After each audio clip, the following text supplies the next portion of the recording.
All right, good morning, ladies and gentlemen. Thank you for joining us on day one of our mobile learning masterclass. I hope you guys are going to be sticking with us for the next couple of days. We're going to be showing you lots of interesting things, and really, it's really going to be an eye-opener for hopefully for all of you guys that you can really maximize your smartphone. And what I would like to do is I'm going to ask Dr. Denzel Chetty to do the opening and welcome and setting the context for the day. And then we are then going to dive right into the rest of the course. And as you can see on the screen, we've got a breakdown. So as we are speaking to you, you guys can get a good idea of what we'll be covering. Over to you, Dr. Chetty.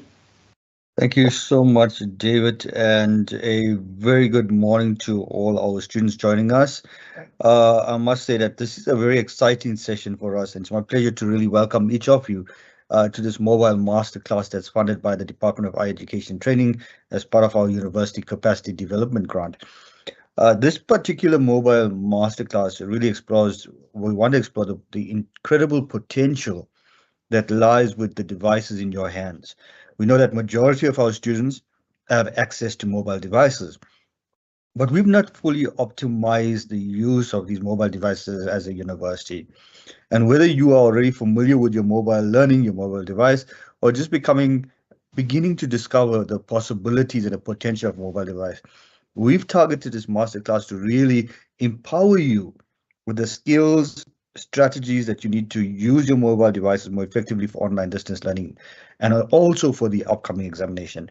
Now, as students in UNISA, we know that you are part of this new wave of education where learning happens wherever you are, 24/7. Post-COVID really pushed us to rethink this space. So mobile technology plays a vital role in making education more accessible, flexible, and tailored to the personal journey that you undertake. And through this masterclass over the next 3 days, we aim to equip you with practical tools, not just theory, but practical tools and techniques that will hopefully transform how you see your mobile device and also realize that the powerful learning opportunities that it has for you.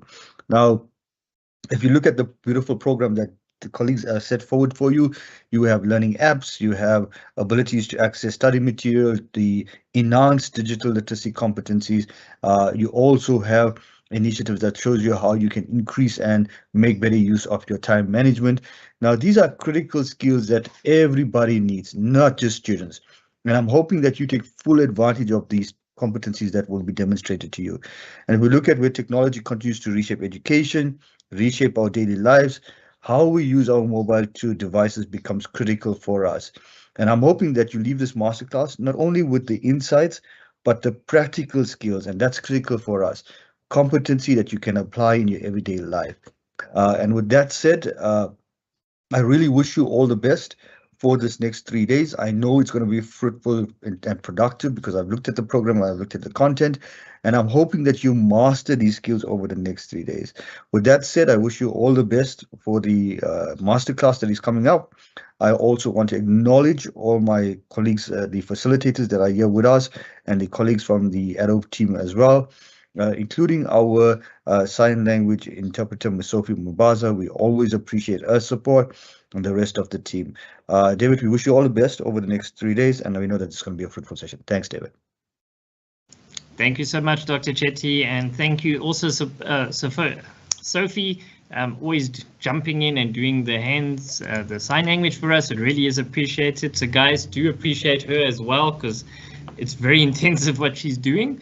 All right, so guys, we are really going to be delving into what you can really do about or use with your mobile phone. But before I get to that, I'd just like to maybe just ask the colleagues who are going to be facilitating, me being one of them, just to switch on our cameras. Richard, I know this is something we wanted to do. We want you guys to switch on your cameras so that we can do a group photo.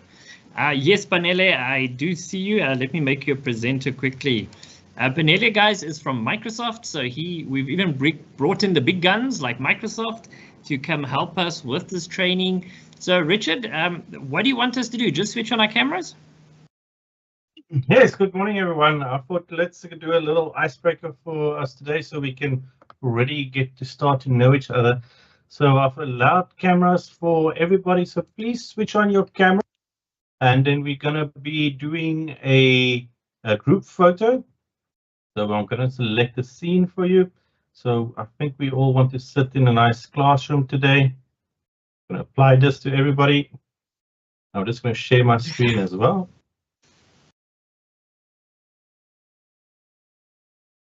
So that you can all see everybody. Ah, there we go. It's coming along.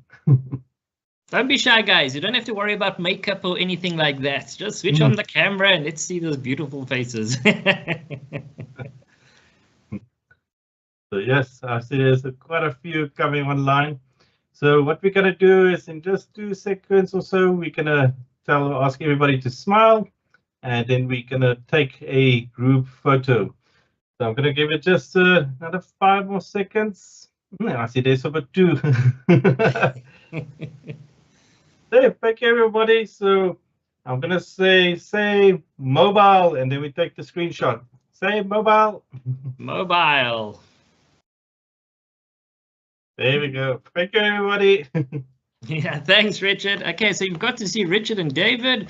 And maybe Benella, you could just also maybe switch on your camera quick so that everyone can see you, because I did reference you already. There's Benella, guys. So I'm sitting in the third row. Yeah, third row from the front.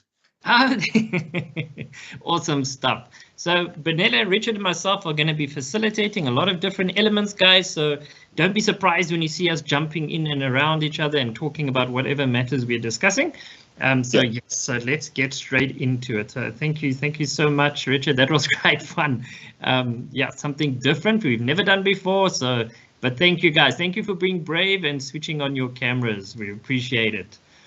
All right, so without further ado, let me just go back to my slides. As we said, guys, we're really going to make this an interactive session. So that basically means I'm going, and the rest of the guys, we are going to be showing you a cell phone. Yes, an actual cell phone that you're going to see on your screen that I'm going to interact with. We call it casting. So we're actually going to be showing you exactly what's happening on my cell phone for you guys then to be able to see exactly what we're talking about.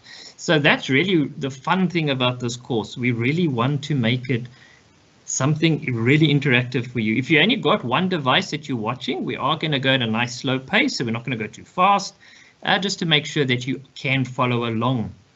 But also remember, we will have the recordings available, and we're going to put it on the website already. If you haven't joined the website, you'll see we'll add it in as we go along for each day.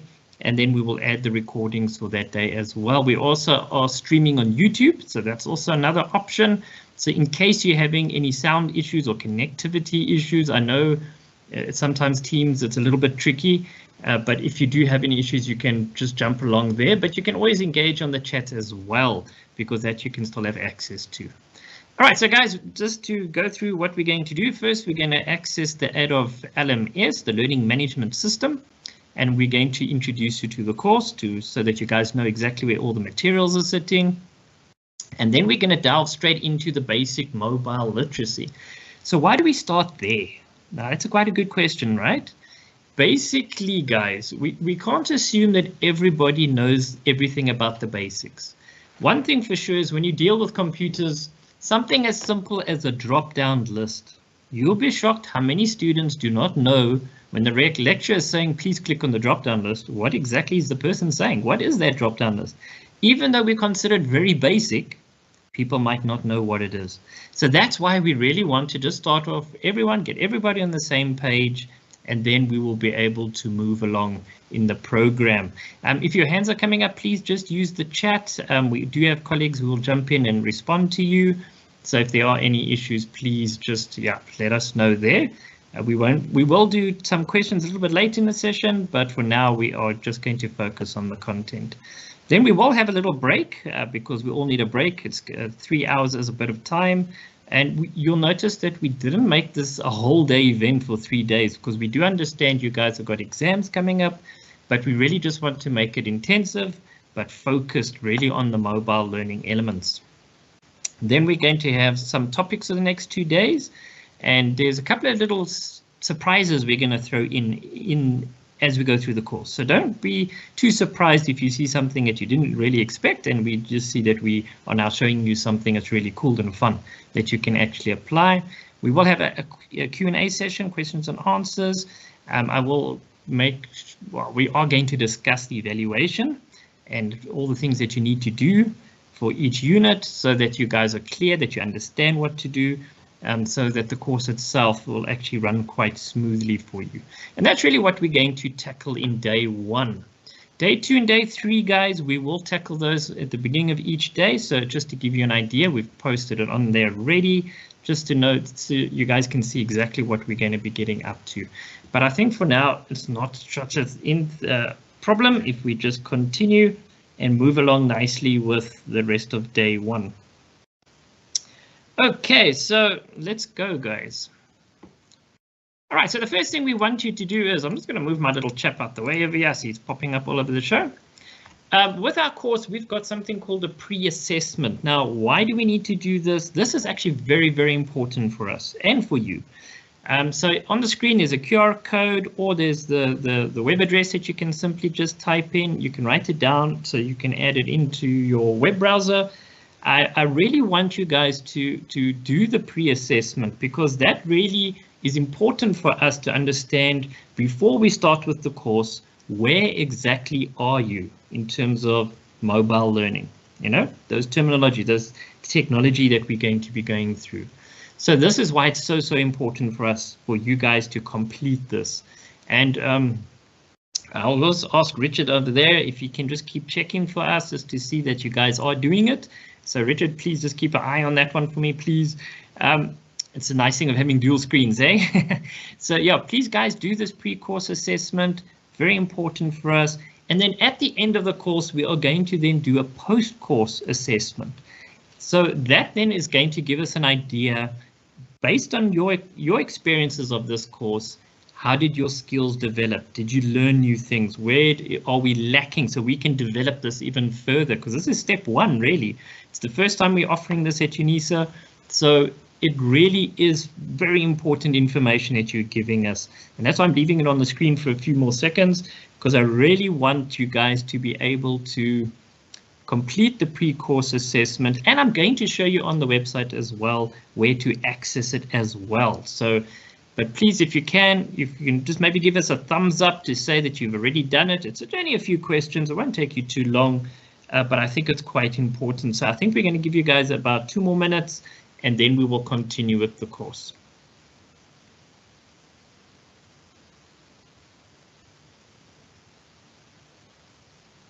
So maybe while you guys are doing that, Richard, on your side, are you seeing any responses coming through yet? Yes, David, we're seeing responses. Awesome. Okay, thanks, students. Really important information for us, but also for you, just to gauge where you're at currently. Much appreciated, Richard. I see we've got quite a nice group of students already. Over 100 students have joined us. Let me just check on YouTube as well. We do have the YouTube option, just in case Teams is giving you a little bit of a hard time. Okay, so I see we've got a couple of students on the YouTube. We didn't market the YouTube side of it, things, guys, because we actually wanted you to be on Teams to interact with us. That's really why we wanted to go that route. But plan B is our YouTube. So on your side, Benele, how are you finding it so far? Sorry, David, say that again. I'm just checking on your side. Everything good? Yep, all is well. Just making sure that all is well on my end. All right, thanks, Benele. Maybe while we're waiting for students to complete, maybe tell them a little bit more about yourself, because you are working with Microsoft. So that could be very interesting for students to find out the type of work that you're doing. Yep, no, absolutely. So let me just switch on my camera. Sorry about the lighting, but I'm just preparing myself here. I've got a microphone and all of that. But yeah, good morning to everyone. My name is Banele Mui, and I work at Microsoft in the education team, and I look after the Microsoft 365 professional development as well as deployment of licenses. So what this means is that for, in fact, the majority of the students, even from the K to 12, primary, high school, as well as UNISA, just to make sure that everyone has their Microsoft 365 license. So you'll find that most of the time people go and buy licenses at one of these computer shops like an Incredible Connection, or maybe even buy it online. But it's my job to ensure that they have the knowledge that you already have the license, and all you need to do is just to sign in with your My Life account, and you can download, install Office. So this is the work that I do at Microsoft, and also training as well. So super excited to be here, David, just to impart some of the knowledge that I have. And I think, yeah, this one has been a long time coming because I use my smartphone a lot. So there's quite a lot of productivity that can be done on a smartphone. So looking forward to that. And yeah, the next 2 days, including today, looking at imparting and sharing that knowledge. So yeah, that's me in a nutshell. And thanks. Back to you, David. All right, thanks, Banele. So there we go, students. As you can see, we really have gone full out to make sure that we are bringing people in that can really add so much more value to your studies and your mobile phone use. All right, so hopefully you guys have completed the pre-assessment course. Thank you so much for those guys that have done it already. I see Richard did indicate there's quite a number have come through already, so thank you so much, guys. As you said, this is quite important for us because it will help us develop these courses to really enhance your studies at UNISA. Okay, so let's have a look at this. So we have got 3 units that we're going to be tackling over the first 3 days. So unit 1, as I said, we're going to start with the basic mobile literacies, but we're going to throw in some things there that you might not know about. So stay with us. It's going to be interesting. Then tomorrow, we're going to look more at mobile devices for online learning at UNISA. So how can we enhance what you've got already? And then that ties in beautifully then with on Friday's session, where we are going to look at the productivity tools and the applications that you actually have available. And that's what I loved about what Banela just said, is the fact is you log in with your My Life email address, you've already got a whole bunch of applications that you can access today because you don't have to buy them, you've already got them. So that's really, really interesting stuff. So we're going to be showing you lots of things there as well. Okay, so far so good, I hope.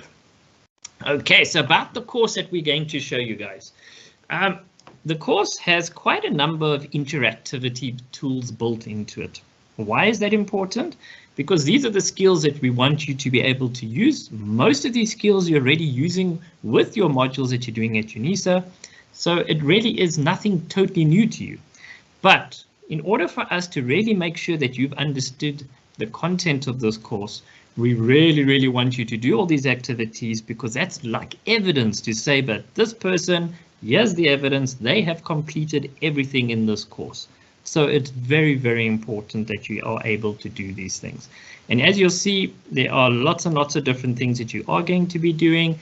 It doesn't mean you have to do them over the 3 days, like you must be done by Friday, 4 o'clock or something like that. No, guys, you can take a bit of time. You can work through this when you've got the time. We are aware you've got exams starting next week, so all the best for those. But yes, try to make sure that when you do have that time and you really got that space, come and tackle all these things.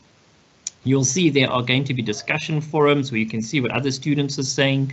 You're going to introduce yourself, which is also quite a fun activity, nice icebreaker.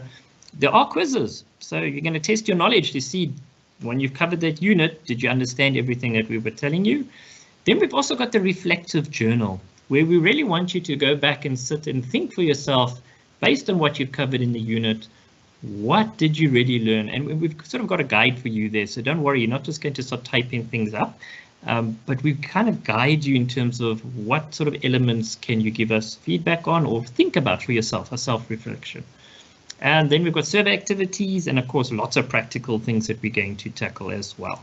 So yeah, so we are going to be busy for the next 3 days in the mornings. So please do and stick with us. I think you're going to learn a lot. All right, so the first thing we want you guys to be able to do, and this is quite important, that's why we start with it, is logging to the ADOF portal. So how do we do this? It's actually very easy. First thing you're going to do is you go into your web browser, you type in adovh.unisa.ac.za. So that is the Adolf Learning Management System. Or you can simply just type in https://bit.ly/ADOVH. So whichever one, is totally up to you. Or you can simply just scan in the QR code that's on your screen. So that's another option there. That will take you directly to the course. You should see this beautiful banner popping up. So when you get onto the home page, you should see this banner with this gentleman with all the technology around him. He seems very, very busy. Yes, so that is the button. Then you'll see there is an enroll button. So if you click on it, then it will take you to the quick login process. Okay, so adovh.unisa.ac.za. Most of you might have already been on this learning management system, so it's not totally new to you. For those guys who it's new, there we go. There is the web address.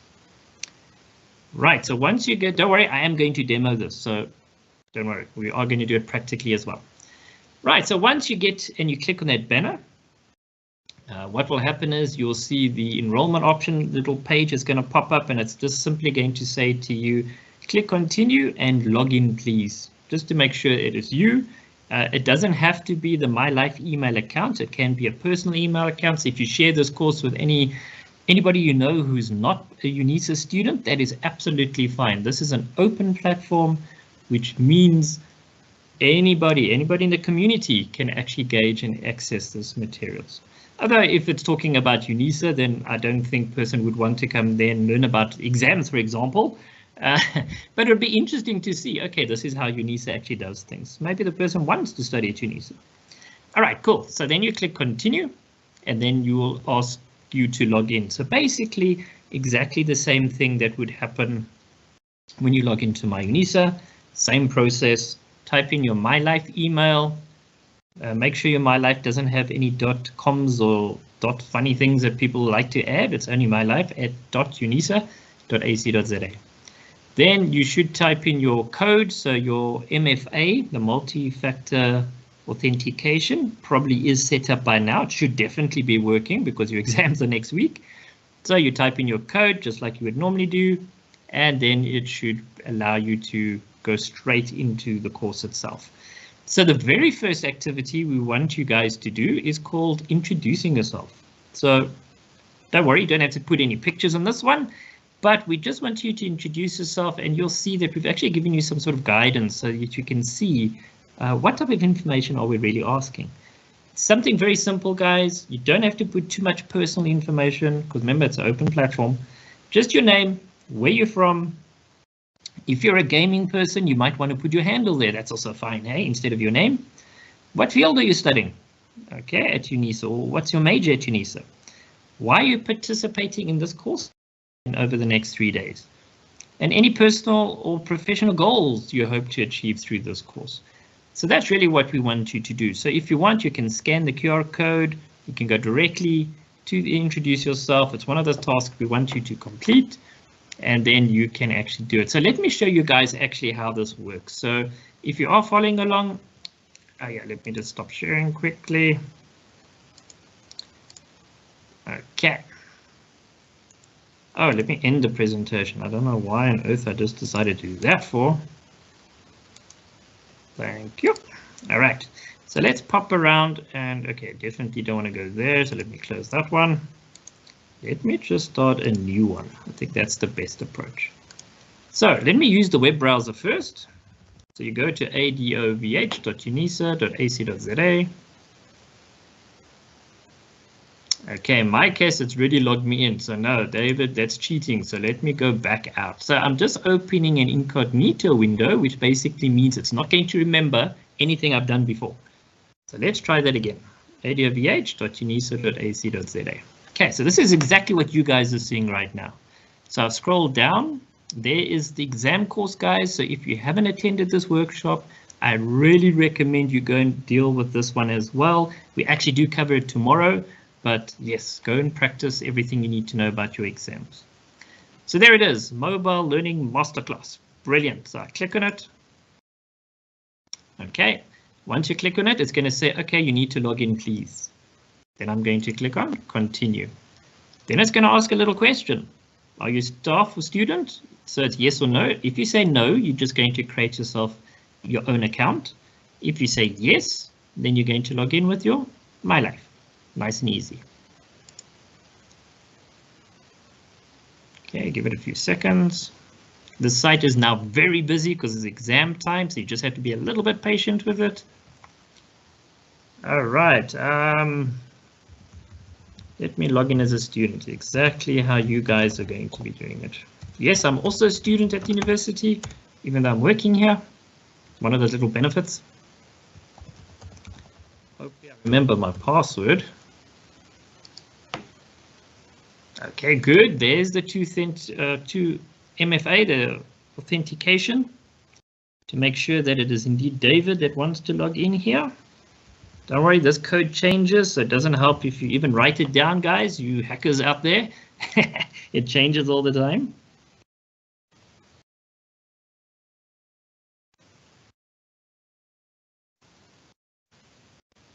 Okay, then now this is quite an interesting question because it's saying to us, do you want me to remember you?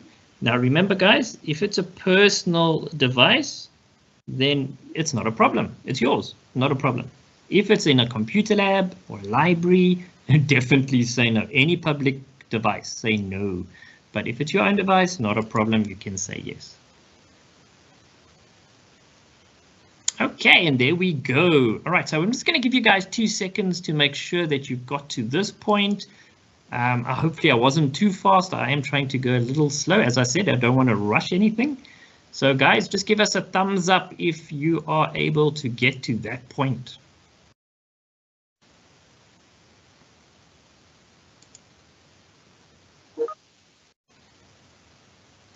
Yes, we are recording, guys. Definitely, we are recording. It's on YouTube as well. We do want to make sure that you guys are there. I see some guys are saying they can't see anything. Oh no, that might just be the network connection. So that could be the problem over there. But maybe just join the YouTube side so that you don't miss out anything that I'm sharing. Okay, so I'm going to give you guys a little bit of time there. All right, I see the one colleague is asking me for a presentation. Yes, guys, remember everything that we are doing is going to be on this course site. So this is really where you find everything that you need.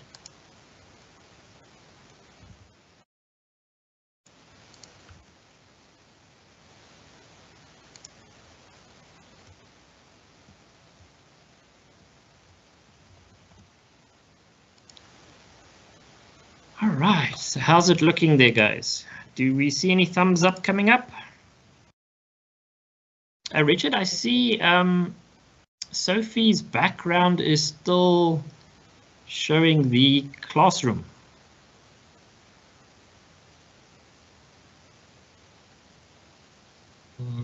Just have a look. Okay, cool. So we just want to correct that, guys, because otherwise, Sophie, it looks like you're going to be in the classroom the whole day. No, from my side, it's the NISA background. That's interesting. On my side, it's showing the classroom again. Maybe Sophie just, do you think if she logs in and logs out, it'll fix the problem? No, on our side, it's fine. It's just me then. Okay, so Yes. fantastic. All right. Okay, I see a hand up in the chat. Please post in the chat for us. We're not going to open the mics yet. But yes, there we go. Okay, now I see the thing just zoomed out a bit. Hi, David. Yes, Sophie. Yeah, just on my side, it also shows that I'm in a classroom. Okay. Yeah, I'm not too sure why is it still doing that. That's a little bit strange, but anyway. Okay, don't worry. We'll try and figure it out as we go along. Yep, no problem. We'll figure it out as we go along. Okay, guys, so did you manage now? Okay, did you all manage? Please send us a thumbs up if you have managed to get to that offsite.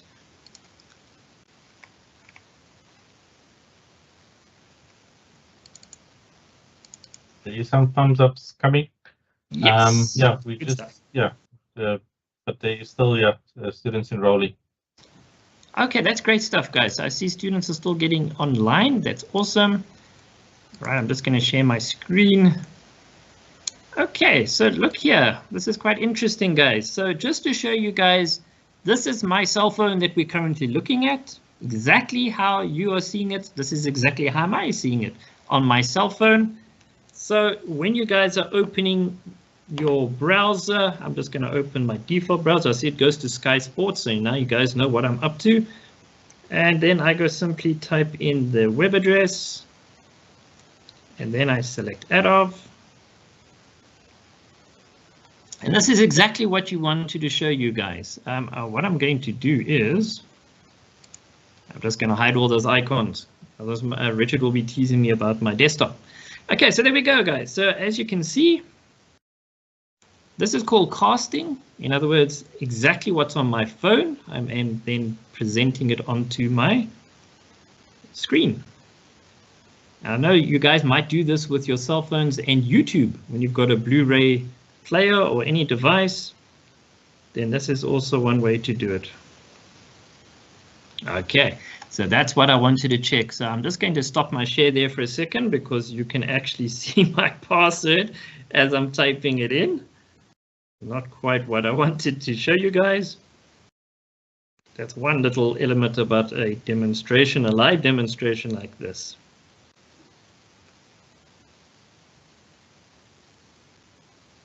So we learn every day, guys. So Benele, just remember that if you're also casting later on, we don't want to show our students our passwords. I'll try. Thank you. And there we go, guys. I've logged in. Okay, so that's quite fun. And notes on my screen.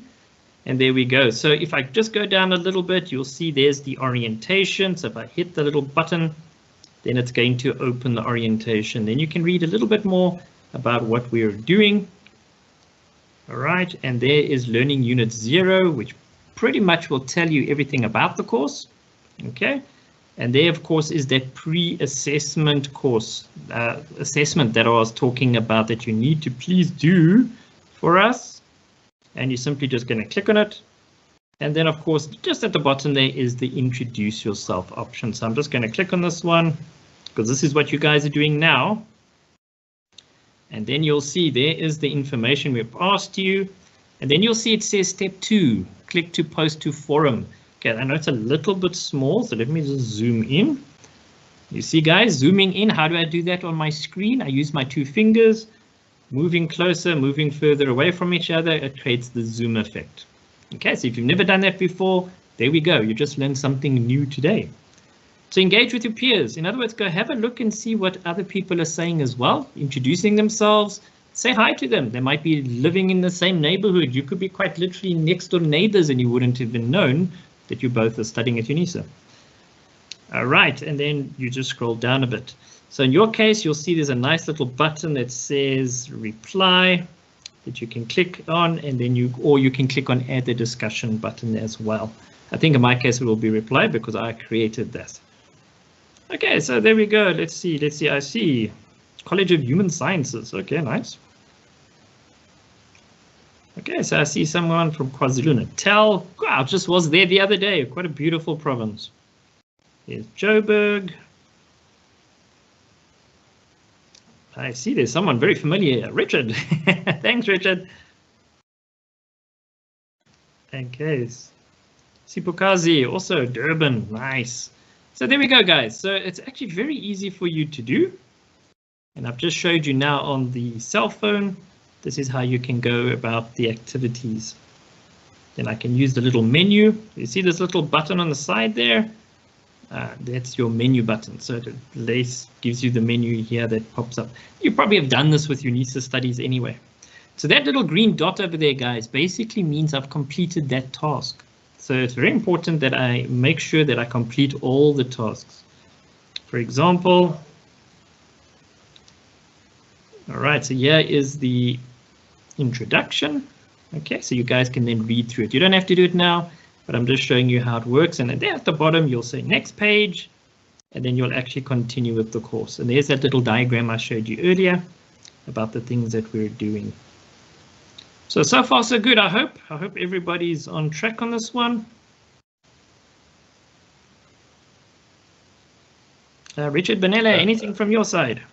David, will you just show again from the start how you access the course and then also how you navigated to the activity? Okay, on the cell phone or web browser? Okay, well, let me do both. It's fine. Okay, so let me just log out here. Okay, so first thing you guys are going to do, I'm going to use the cell phone root first. So you go to your default web browser. Okay, so I'm using a Samsung in this case, so it's the internet browser. Then I'm going to go type in that web address, advh.unisa.ac.za.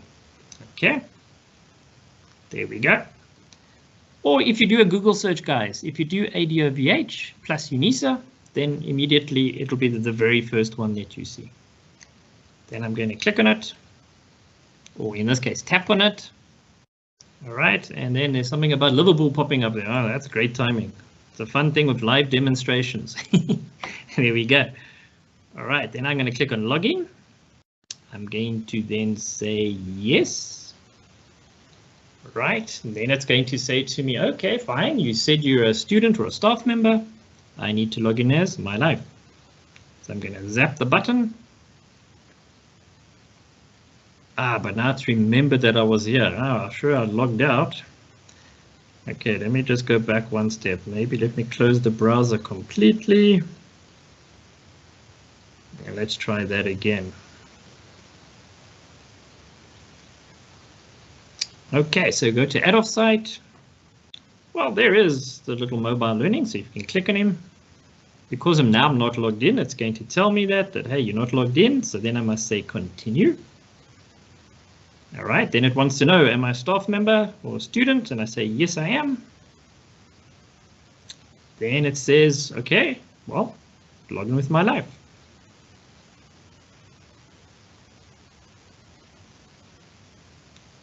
And then it takes me in. Okay, I say it's still remembering me, you little bugger. Okay, so in your case, you would type in your My Life email and then you would type in your password. Okay, so when you land here, you'll be on the home page where there's a nice little welcome. So if you scroll a little bit down, then you can see there's a show more option. Okay, it's not much hidden there, but okay.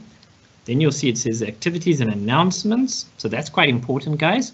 Whatever we're doing, we'll be posting in the announcements as well, which you will get an email just indicating whatever we're posting about is there. Like maybe here's the link for the recording for today, something on those lines.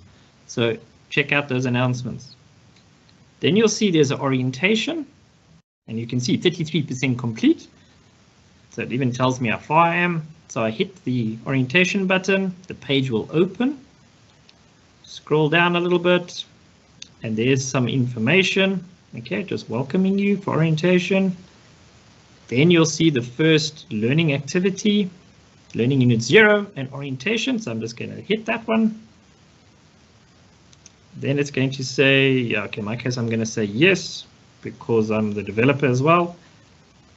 All right, and then you can basically just read through what are the benefits of doing this course. All right, a little bit of info, then you can say next.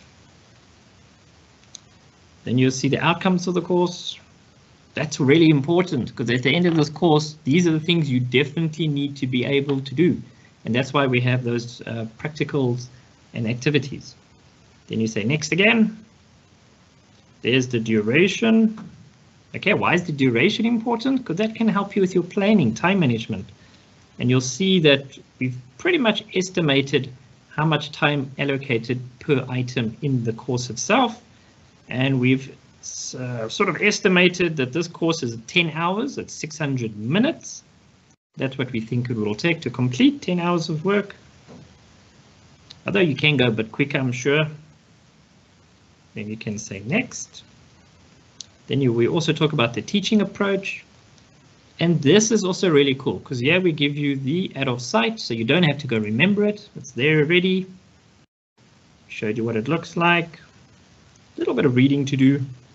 Say next page. Here we talk about the assessments, all the different things that you're going to need to do. Practical exercises, quiz, the discussion forums, the journal entries, and of course the final assessment as well. and you go next again. So as you can see, guys, using a smartphone, this thing is very much pro smartphone users. It works really well. And we've even given you the steps as there again, just for you to know these are the steps that you just followed to actually log into the platform. The reason why we put this in, now you might be saying, but David, we just did that. Why do we have it there? Remember, guys, we are actually going to be printing out this entire manual and sending it to students. Students who might not even have attended today's workshop. Therefore, those steps are going to be quite important. They're going to have it in hard copy in front of them, and they're going to be able then to follow those steps. So now you can see why it's actually so important. Then right at the bottom of this page, you'll see it says the next activity, introduce yourself. So if I go click on it, and there pops up the activity itself. Okay, so then, great, that's the end of the lesson part. Then I can hit my button again, and then I can jump to the introduce yourself activity. The pre-course one, I've just skipped it because you guys need to do it. All right, and there is your question. So you're just going to click on reply. Then you can type up your answer over there, and then you will post to forum. Okay, so let me post something quickly. Oh, good grief. Typing with fingers is fun.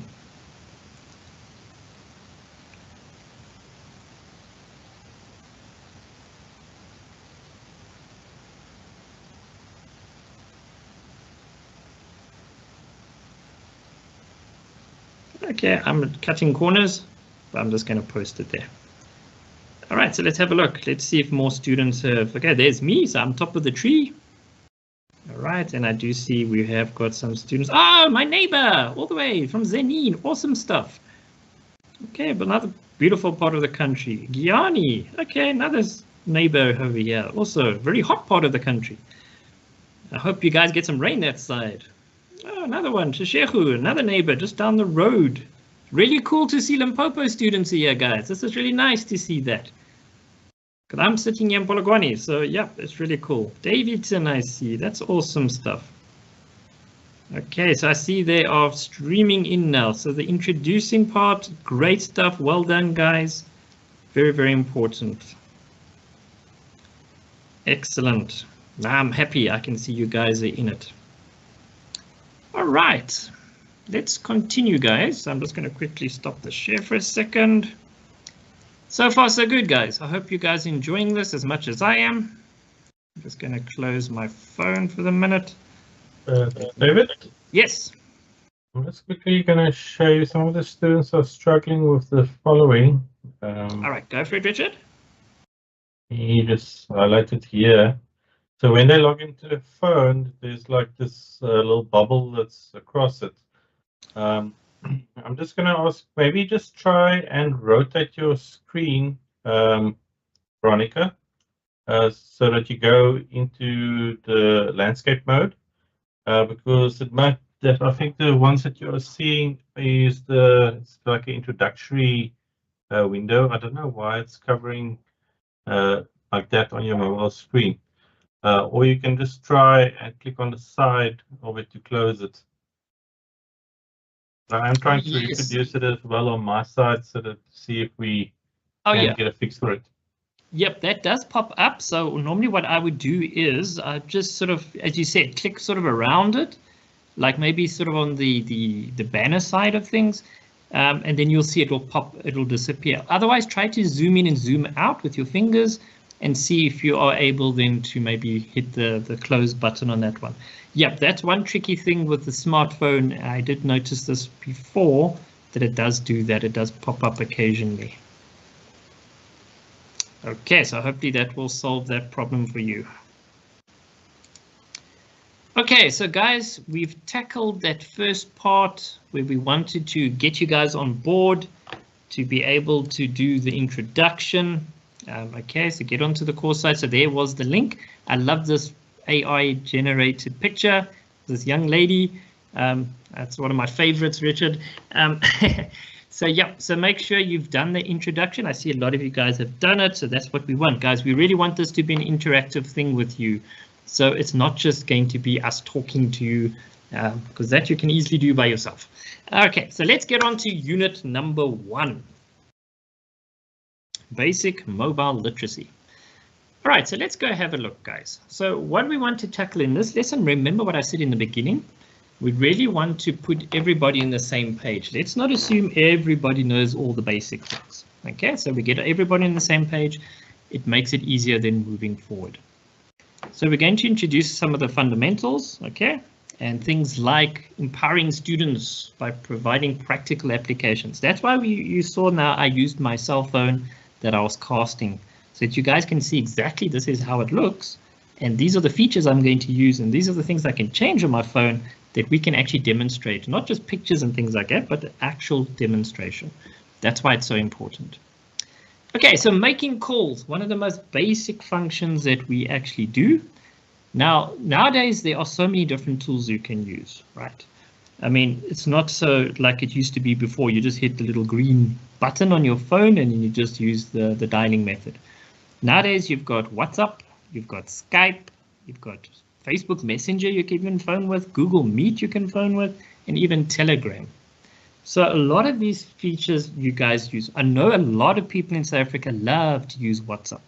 That's a very common one. Richard, on your side, which are the favorite tools that you prefer to use when phoning? I'm traditional. I use the normal one. That's horrible. And you, Benele? But secondary would be WhatsApp. Okay, good. So you've got a backup then. Benele, what ones do you tend to use a lot?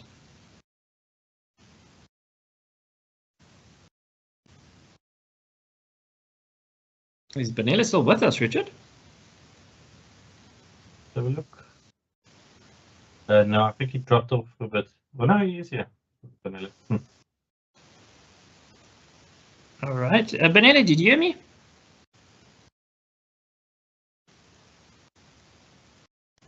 Okay, hopefully you'll catch up with us then. Okay, so now from you guys, students, maybe even post it. We've just got a quick little poll here for you. You can scan the QR code, or you can just type in the short URL at the bottom. Can you guys tell us what tools or apps are you using to make phone calls with? If you can't get onto the poll, then you can also just use the chat in the MS Teams side of things. So I'm just going to ask Richard to have a look on that side and maybe share your screen, Richard, once it comes through. We just want to know, guys, and we'll share the link in the chat, what tools are you using to make phone calls with?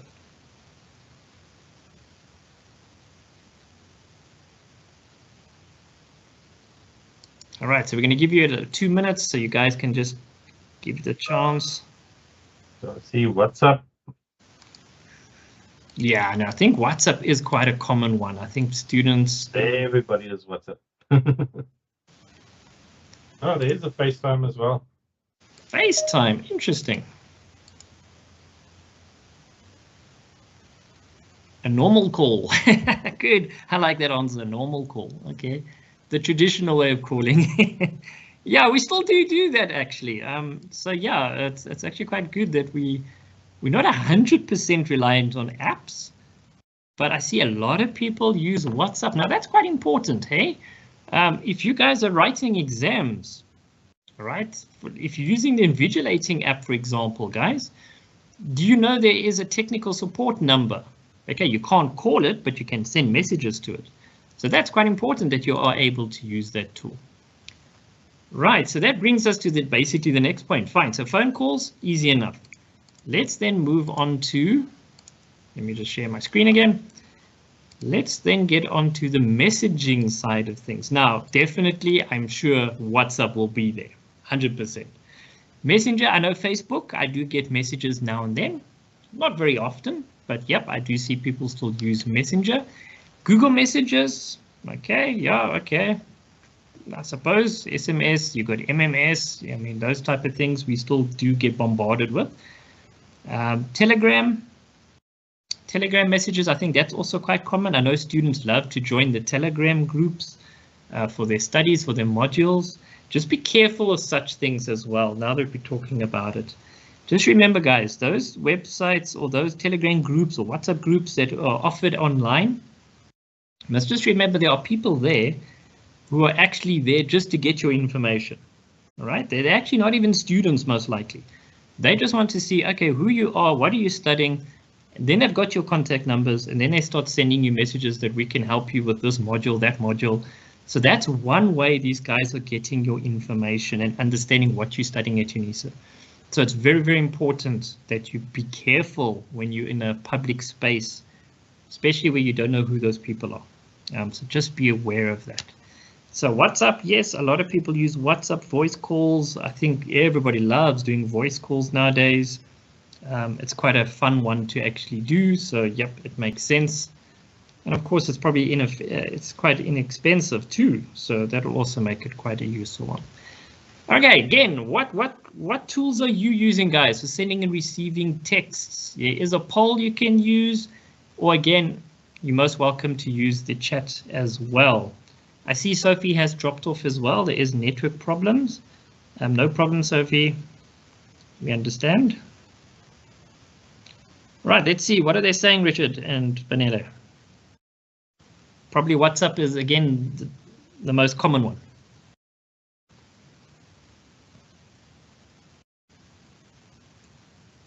WhatsApp. Maybe use Telegram. Somebody's wondering why would somebody else do somebody else's assessment or exams? Good point. Whenever there's money involved, there's usually, or stress, then yeah, there's always that opportunity, unfortunately.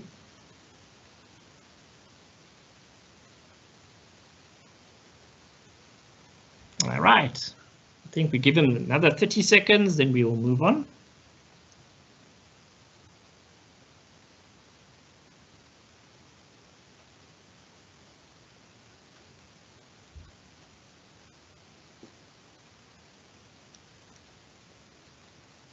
Okay, any others that popped up, Richard, that were a little bit different from the expecteds? Getting like LinkedIn talk. Interesting. Okay, that's excellent. Okay, right. Next point, guys. Internet browsers. Very, very important application that you use on any device, not just your smartphone, but definitely your smartphone. Very important. We have got quite a number of different browsers, but these are sort of the main 5 that you pretty much will come across. Your Google Chrome, definitely. UNISA does recommend Google Chrome and Microsoft Edge, especially if you're using the iris proctoring tool. That's quite important. So make sure if you're going to use that tool for exams coming up next week, make sure you've got Chrome or Edge as well. Then, of course, you've got Mozilla Firefox, which is actually one of my favorites. It's open source, which is nice. It's quite funky in terms of its flexibility. I tend to use it quite often. I know with our work that we do on the website, we tend to use Firefox a lot more than the other browsers. So it's quite useful.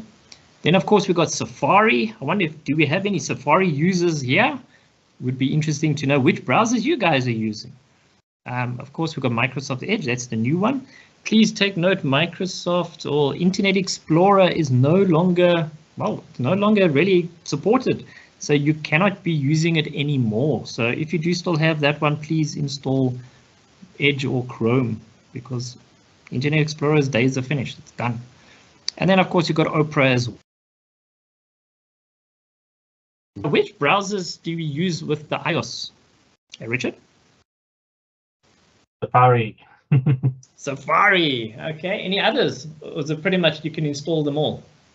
Yes, you can still do Microsoft Edge, DuckDuckGo, all of those. Oh yes, DuckDuckGo. I see it's quite a big one as well. Okay, so now that we were talking about Android and iOS, okay, so those are your 2 major operating systems. I know Huawei is developing its own one, if I remember correctly.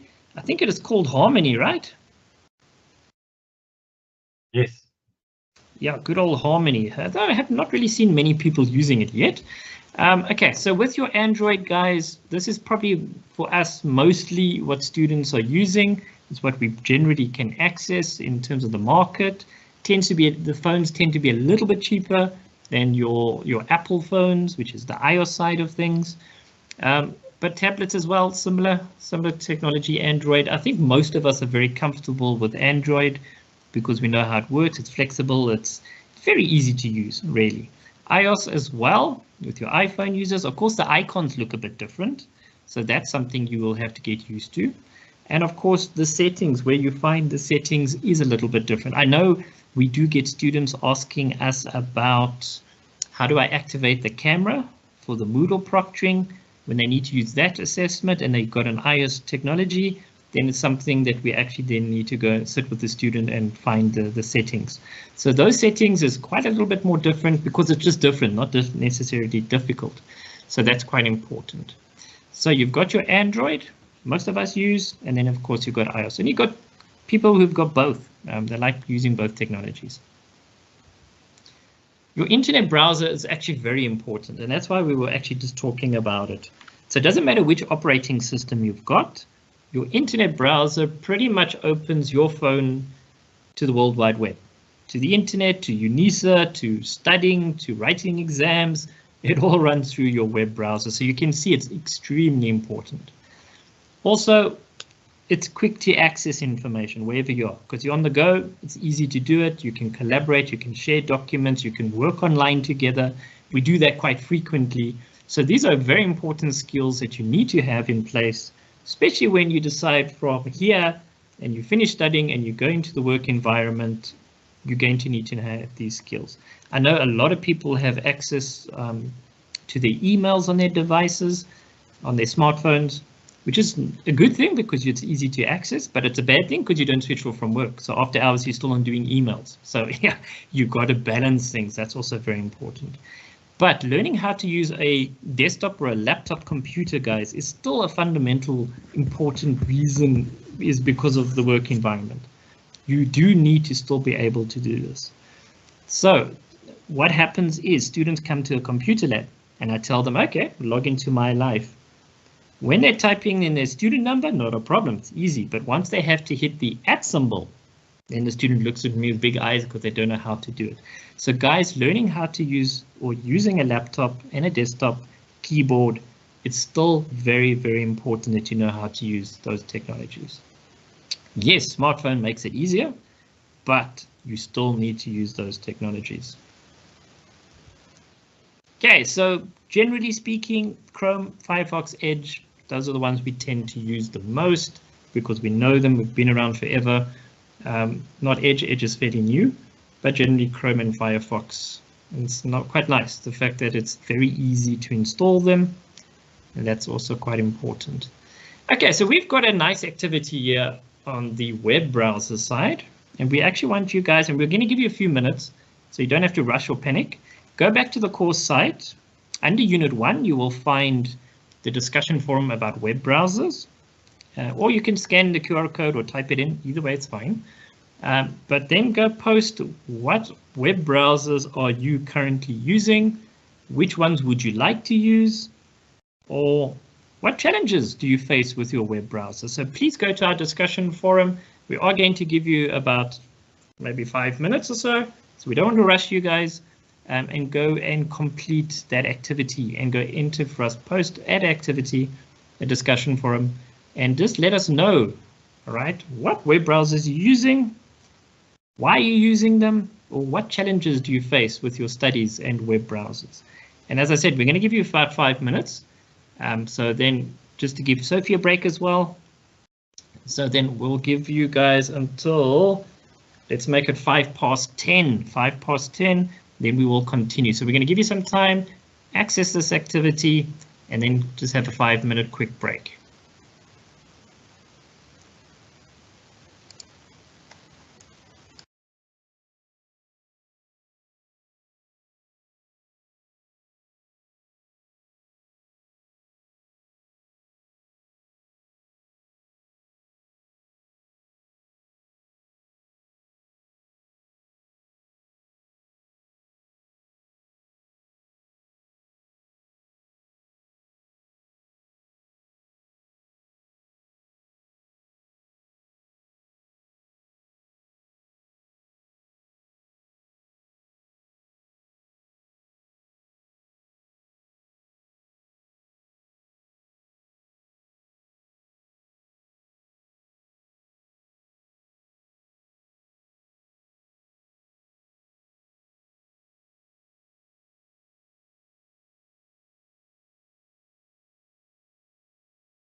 I think if you guys are done, just have a stretch the legs, walk around a little bit. Well, if you've got your cell phone, it means you can be mobile.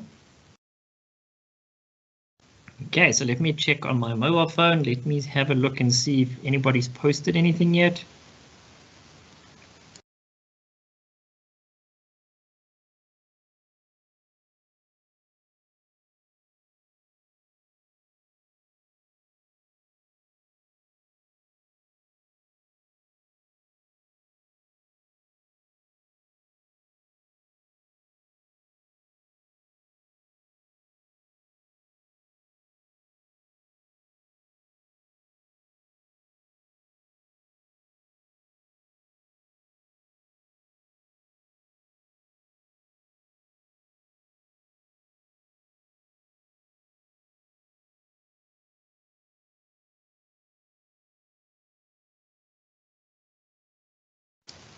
All right, so please let us know if you are coming right or if you're struggling a little bit.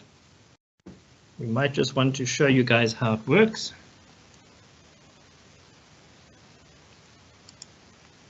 I think let me do that. Let me just start up my smartphone again.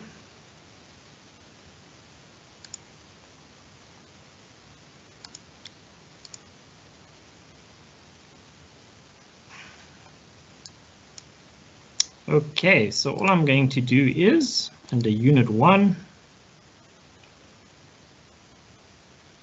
I'll just scroll down a little bit.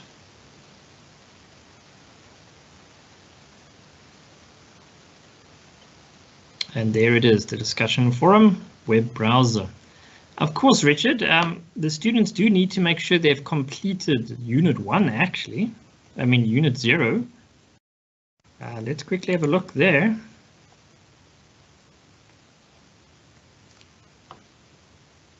Give me 2 seconds. I just want to log in on the web browser side of things.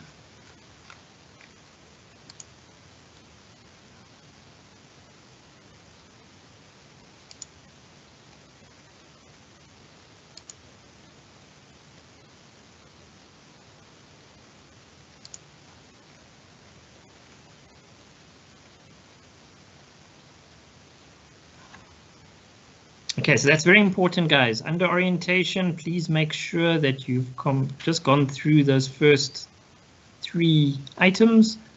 Then you'll see that Unit 1 will unlock automatically for you. That's quite important to remember.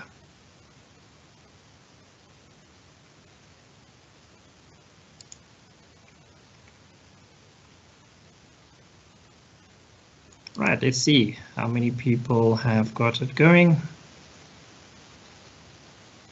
Okay, so we had 1 response already. Okay, so I see you guys are getting there. I know that's why we don't want to rush. We want you guys to basically work through the materials so it's a little bit easier to follow.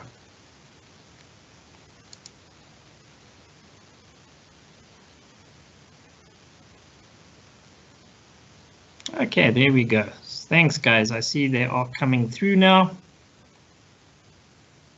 Oh, very interesting answers actually popping up over here. Okay, of course, remember, guys, it's a discussion forum, so you can actually see what other students are saying. And you can even reply to them if you want. On the right-hand side, you'll see there's a reply button. Yeah, pretty cool. Let me check, is Banele back? Are you with us? So on your side, Banele, which web browser do you prefer using?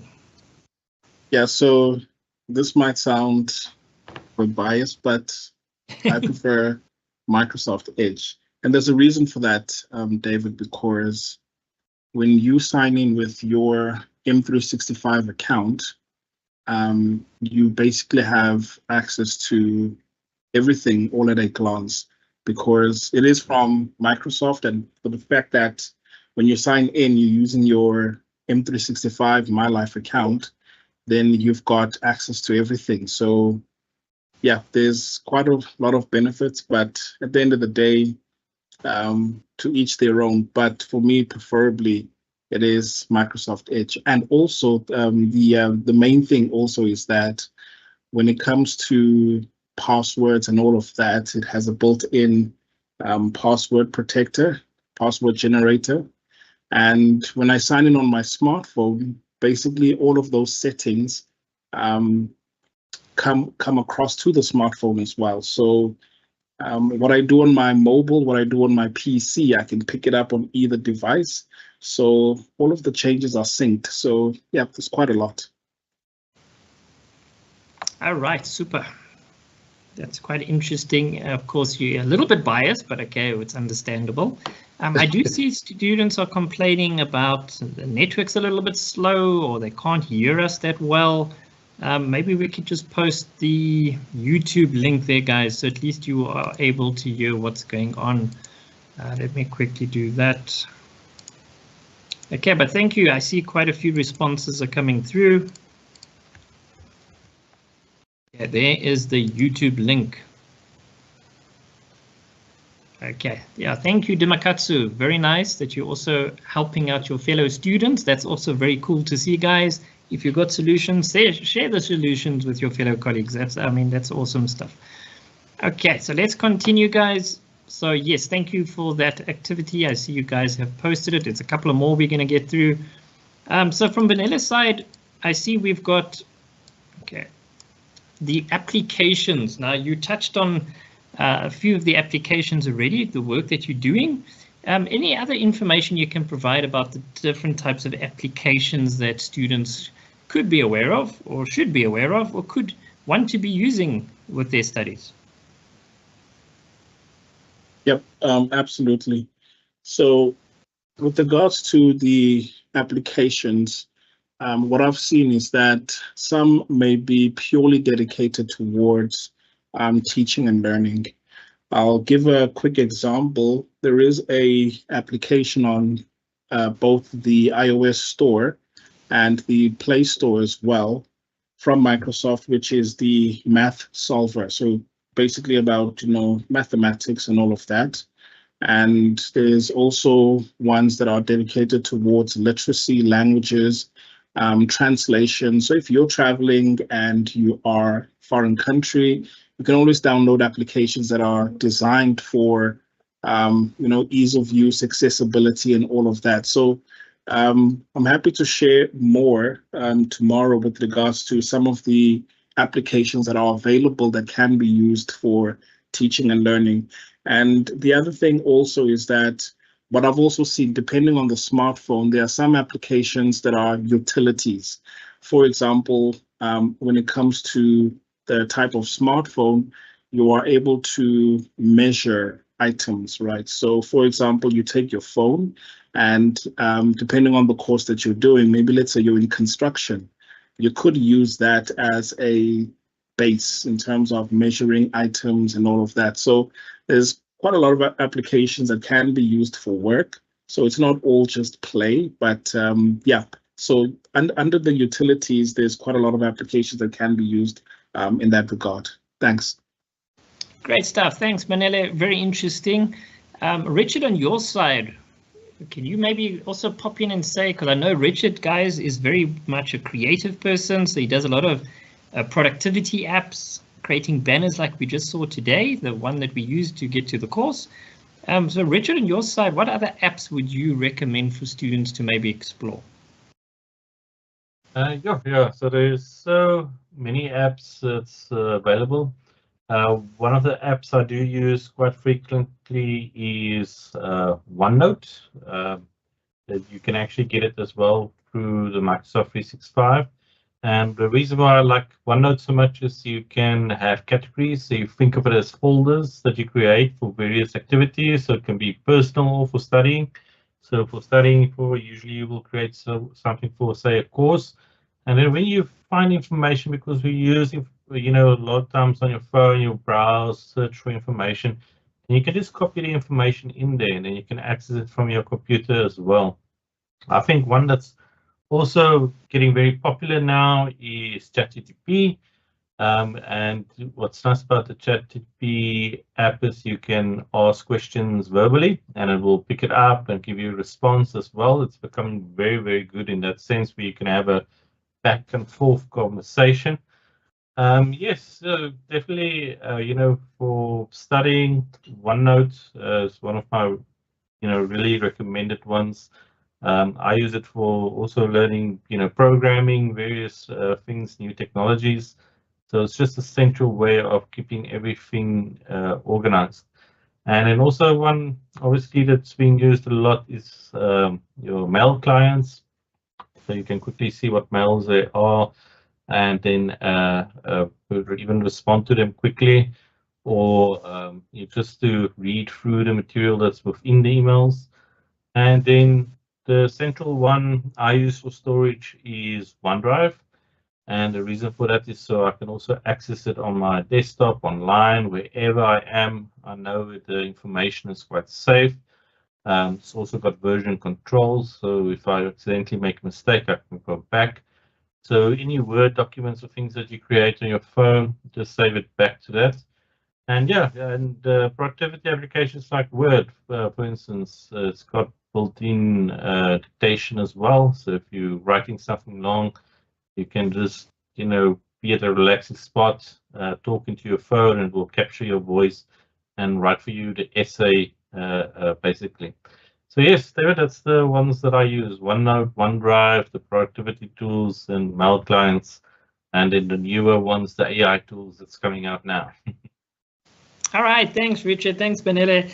Yep, so very interesting, guys. As you can see with the technology that's pushing things, yes, there are different types of apps that you guys are using.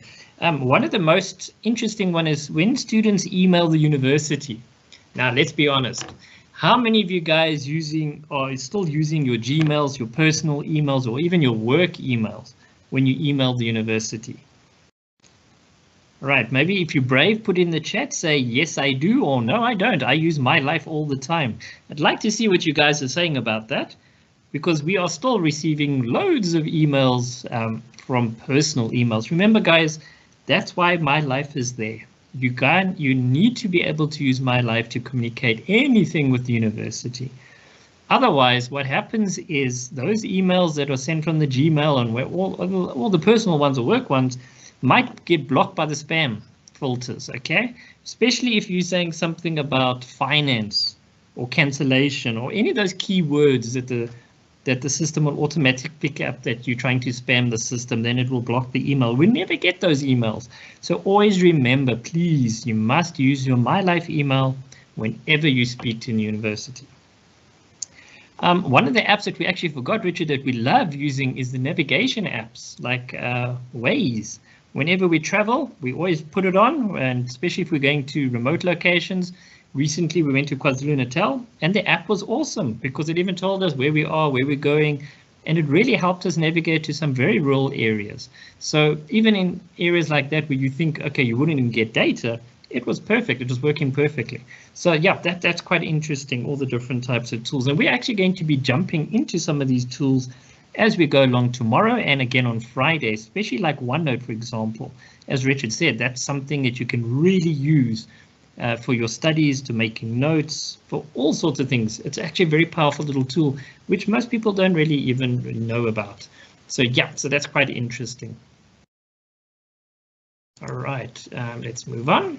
Okay, I just want to do a quick poll with you. Now that we've spoken about the applications, what are the applications that you guys are using? It can be for studies, can be for work, can be for personal reasons. Let's post it in the poll for us. There is one, or you can, let me just move this little guy a little bit out the way. Or you can maybe just post it in the Teams chat. What type of applications are you guys using? And for what reason? So yeah, let's see what you guys are saying on this one. So when they come through, Richard, you can just shout them out. I'll share my screen with you. Yeah, so I see a lot of social media apps, Google, find information, obviously YouTube. It's always nice to watch an education video lying in bed. Microsoft Teams, definitely. WhatsApp, yeah, coming through. So yes, a lot of, I see there is some productivity apps. Hopefully we can really show you within this how to really benefit from this. Especially as we mentioned, I saw a question as well regarding, dictation. Word is pretty good. I hope Panelia is going to show us also the immersive reader. What I really like about the immersive reader is that it can read documents back to you, and you don't need to listen to it in American voice. They've actually got very good South African voices, so it just becomes a lot more clear to understand. iMessage, even Bible apps as well. I see also one banking. Obviously, every banks really wants us to use our mobile phones because it's more secure. So yes, quite a few responses. Sure, nice. I like it. Yes, banking apps, big one. Definitely. I don't even know if people use cash anymore. I think we've become so used to tapping wherever we go. I see one of the students said chat GDP. Okay, yes, yeah. We are actually busy building a AI course, guys. So if you're enjoying what we're doing here, trust me, you're going to love it when we get to that course as well. So definitely those are skills we definitely need in this modern society that we're in. So yep, very nice. Nice seeing all the different apps that you guys are using. Thank you so much for all the feedback, interaction that you're giving. I hope you guys are enjoying this as much as we are. It's because it's really, really interesting stuff. Good to see students are using their My Life emails. That's very important. Yep, so thank you there, Sarita. Thank you. I see Microsoft Word, guys. You definitely should be using Microsoft Word. That dictate feature, guys, we are going to be showing you on Friday how it works, and you can even use it on your smartphone. So again, another reason why you definitely want to keep joining us. There is a question there, Richard, this display Unit 1, do I need to register? No, you should just be able to click on Unit 1 and then you should be able to see the questions over there or the polls that we are currently running. Okay, so yes, let's move along. I see we've got quite a bit still to cover, but we're moving along quite nicely. Okay, so we did touch on the email side of things. Okay, so we all know why we need email. And how many of you guys, you can just post it in the Teams chat while we're talking about email. How many of you are accessing your My Life email directly from your smartphone? Quite an interesting question I'm asking you. All right, so how many of you guys, just say yes in the chat, that's fine. Are you accessing your My Life email directly using your smartphone? All right, why is that so important? Because remember, guys, that is like the way UNISA communicates. So contacting your lecturers, contacting anything at UNISA, you do need to have My Life email.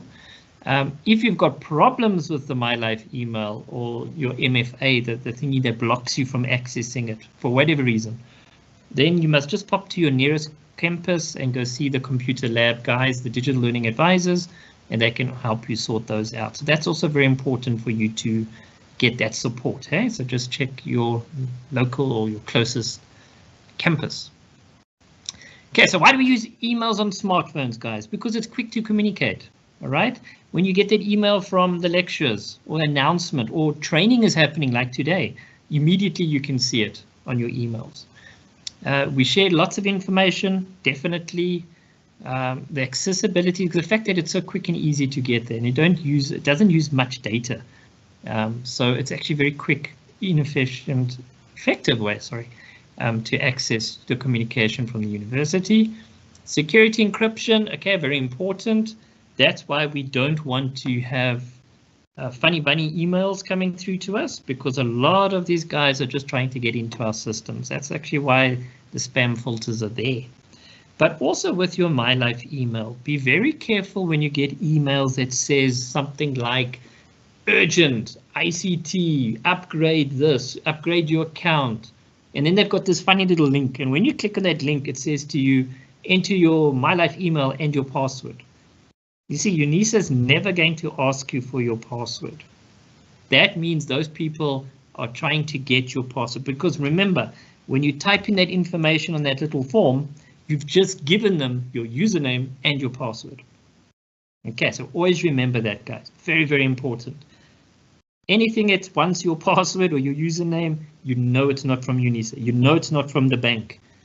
We never will ask you for your OTPs. So yeah, that's a rule of thumb. And remember, students, you guys are targets for hackers, because universities are seen as soft targets, easy to get in, easy to fool people. It's a trend out there. There's lots of research about it. So you've got to treat the university like a bank. What am I giving you? Who wants this information? For what reason? So yeah, just remember those golden rules. So yes, we all use emails all the time. Although, do you guys find an SMS is better than an email? Again, use the chat. Just say which one do you prefer? Do you prefer to receive emails about what's happening at the university or SMSs? You can just use the chat of Teams.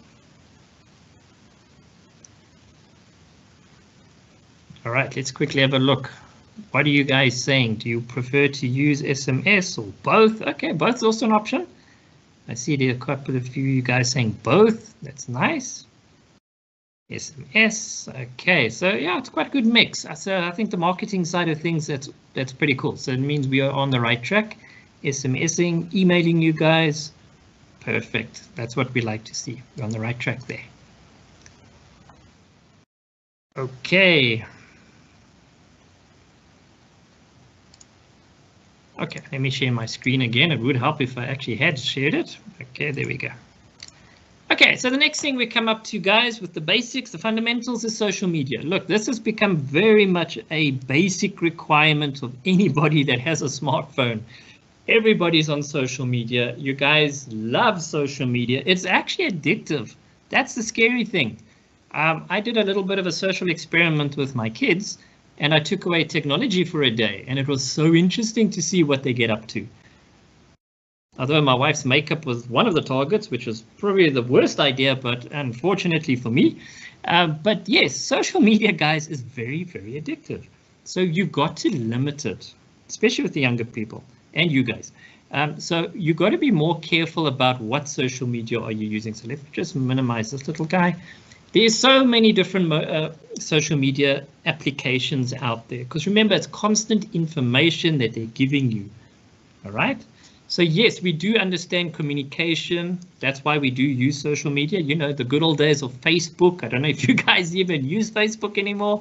I think the younger gen, it's totally not there. WhatsApp and Instagram, Twitter. So yes, social media, birthdays. I love Facebook for birthdays. Otherwise, I forget people's birthdays. So it is a nice way to remind yourself. And of course, if you've got family all over the world, then it's actually nice to stay in contact with them. So that's quite nice. Then networking side, LinkedIn is very powerful. If you guys are on there, it's definitely something you should really take some time and explore that one. They've got some lovely courses and things that you can also access, although I think there might be a fee attached to it. I'm not too sure, but I know for staff it's there. But for students, you guys maybe need to explore that. Entertainment, well, that's usually what everybody's doing is social media stuff. TikTok, it's massive. YouTube, yep, still there. Instagram, yep, the common ones. Under entertainment, what other entertainment social media apps are you guys using? Please post in the chat. We're just quite interested to see, apart from TikTok, YouTube, and Instagram, what else are you guys actually accessing in terms of apps and entertainment? Maybe shout them out as they come through, Richard.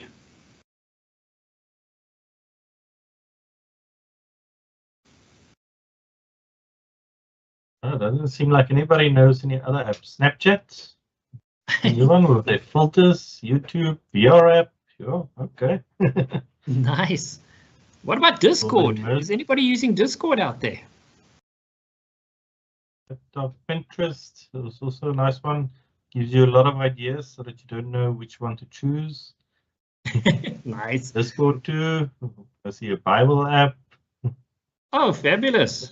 YouTube, Pinterest, yes.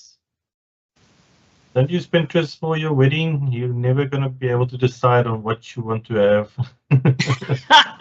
That is a brilliant comment. Yes, that's very scary for the other side of the wedding that you're going to be having, the gentleman, if it's a lady that's posted that. Hope the guy's got lots of dollars.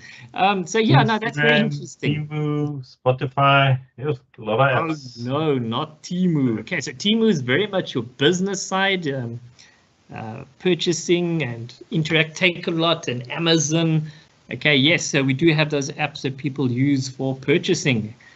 I know get quite frequently deliveries at my door, especially the Temu side of things. Although I see the government did try to shut that down in terms of making it more expensive. I think that kind of worked.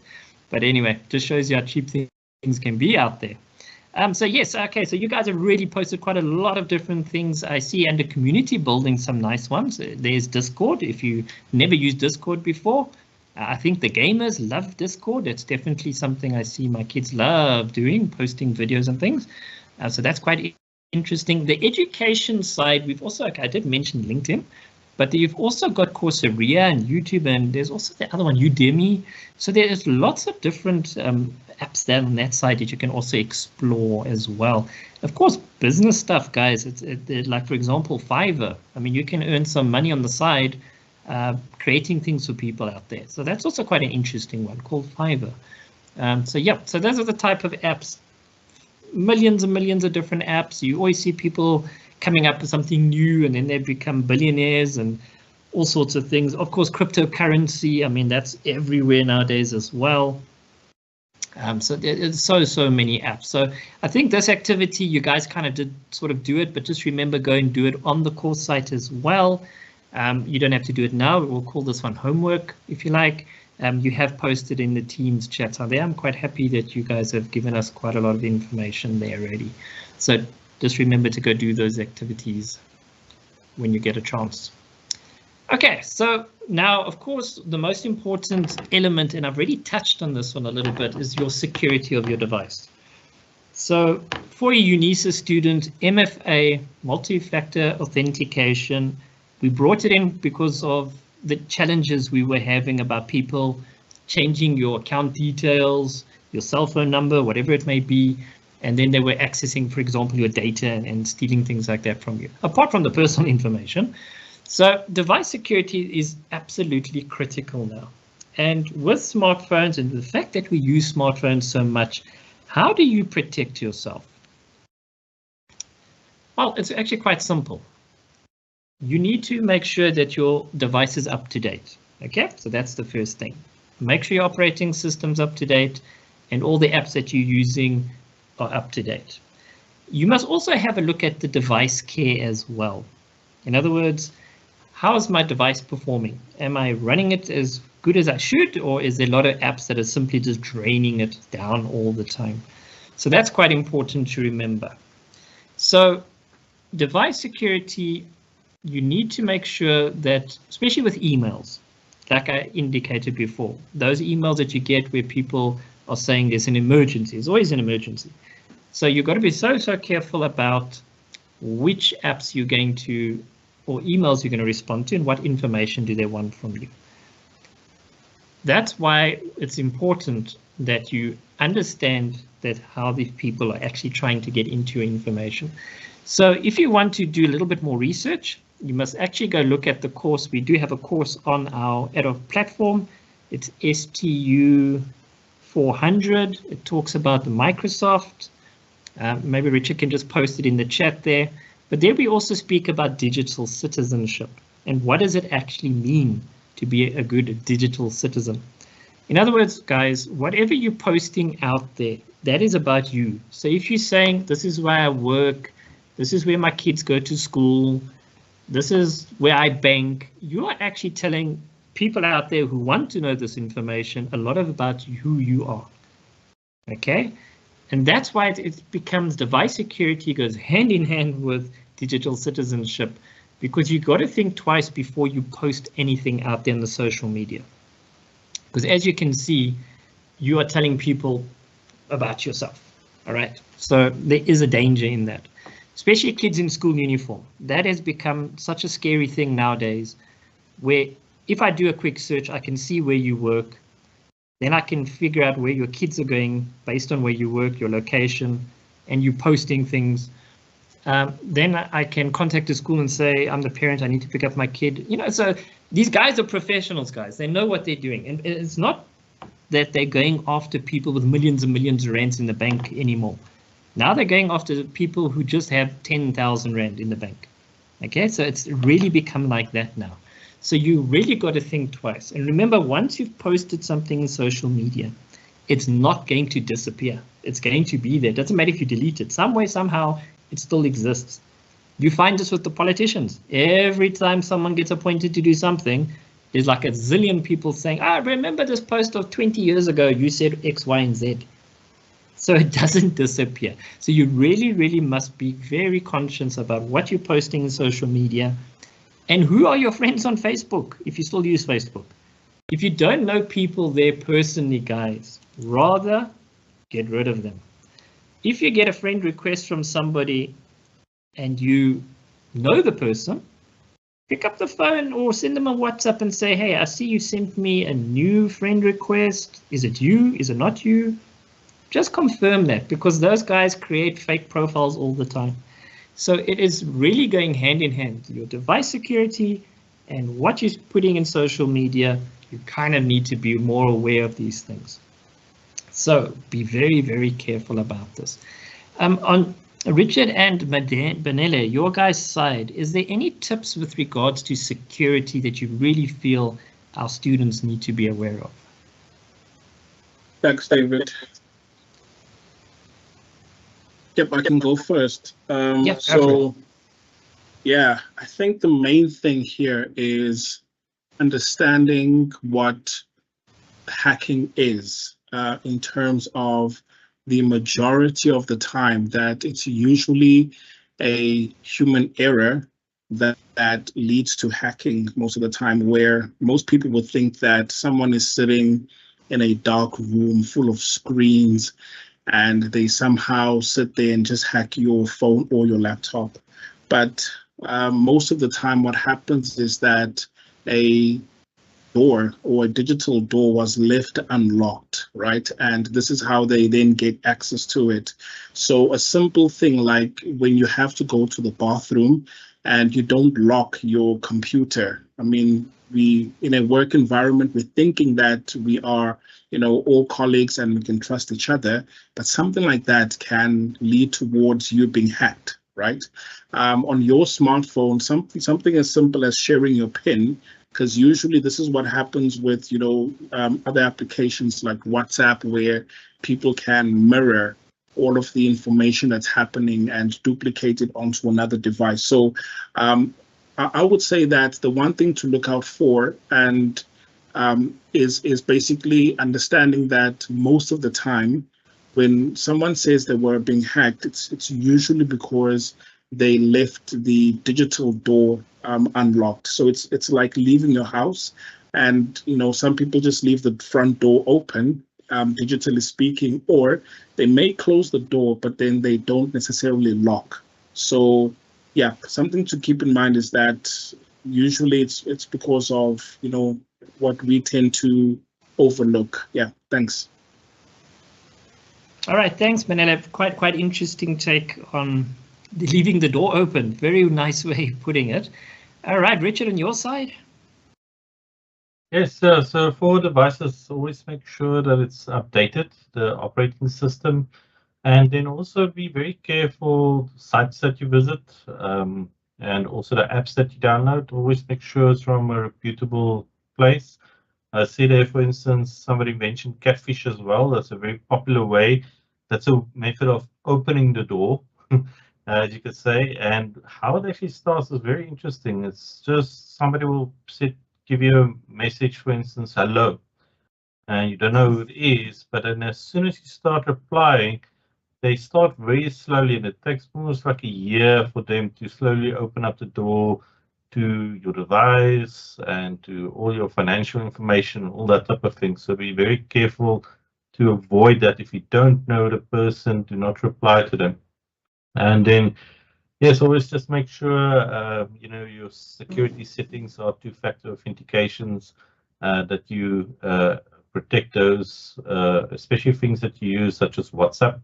I've seen WhatsApps being hacked, and then they basically send a message to everybody in your contact book, and then everybody thinks it's from you, so they think it's from a trustable source. So they click on the links that's in there, opening up their devices. So yeah, be very careful with any links, shops that you visit. I saw that also mentioned. It's all ways of getting information from you so that they can eventually access not just your online profiles, but also your devices. Thanks, David. Thanks, Richard, and thanks, Manella. Very interesting. Yes, on my side, I have noticed that occasionally I get a WhatsApp message from a funny bunny number. Don't even know which country it's from. And the person just says hi. Yes, so immediately I block those ones. Block, delete, no problem. Yeah, so also reported. I think that's true. Maybe with the students, are you guys also getting such WhatsApp messages? If you experienced anything like that? In the chat, please let us know. And if you don't mind, we'll also read it out. If you've experienced any security or issues like this. I mean, recently, one of our colleagues here in Polokwane, we got WhatsApp messages saying, I urgently need help. Can you please borrow me 1,000 Rand? I'll pay you back on payday, something on those lines. And quite literally, all the staff here got the message. So she was hacked. And immediately we notified the communication guys to say, let all the staff know the person's been hacked, because we're definitely not going to give her money. So these things do happen, guys, and they innocently happen in that way. Let's quickly have a look, Richard. In the chat, is anybody maybe shared something with us? I think this would be really interesting for students just to maybe share with us. I see there's quite a few. Interestingly, get an SMS from fake UNISA. That's very popular. What is it from UNISA that they want to steal from you? Let's see if you know what are they actually stealing from our students by getting your information. Let's see if anybody can guess what is the big prize they can get from UNISA by stealing your credentials. So before I answer that, yeah, always know how to block it. I think it's one of the things that we can show as well, how to block a number.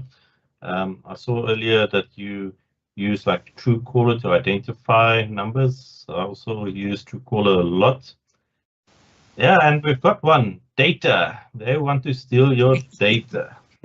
Oh, yes. And obviously that data is money.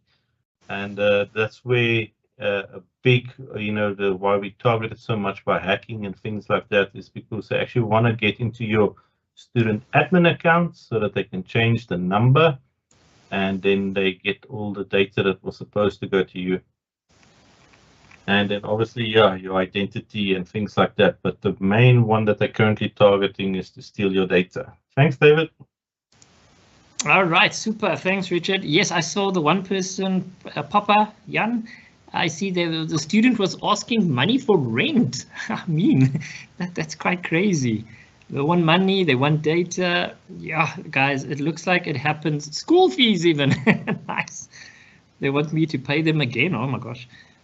Qualifications for fraud. Okay, so we guys, I'm very glad you're posting these things. That means you're already aware that, hey, this is a lot of bogus things happening out there. The claiming of Telegram tutors and things. Yes, guys, this is the reality. Any field that you're in, you're going to get this. Recently, and it's quite scary how these guys do this. They can see you posting something about a family bereavement. 1, 2, 3, you're getting all these people offering you life insurance. So yeah, that's why I'm saying you've got to be so careful about what you're posting out there. But that's why we're arming ourselves, guys. That's why we want to make sure that we do not fall under these issues that most people are going to sit with. Okay, so protecting our personal information. That's why we have MFA. Okay, that's why it's important. Your passwords, your PINs. It's always a good idea to have more than one layer. In other words, not just a password, that you can also have a PIN or your finger, or that one that you squash the little fingerprint and then it unlocks your device. That's quite a useful one. It's not impossible to break those systems, mind you, but it definitely helps. It definitely adds some layer and a peace of mind. That's also very important.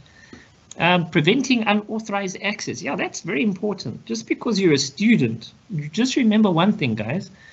On the My Admin side, right?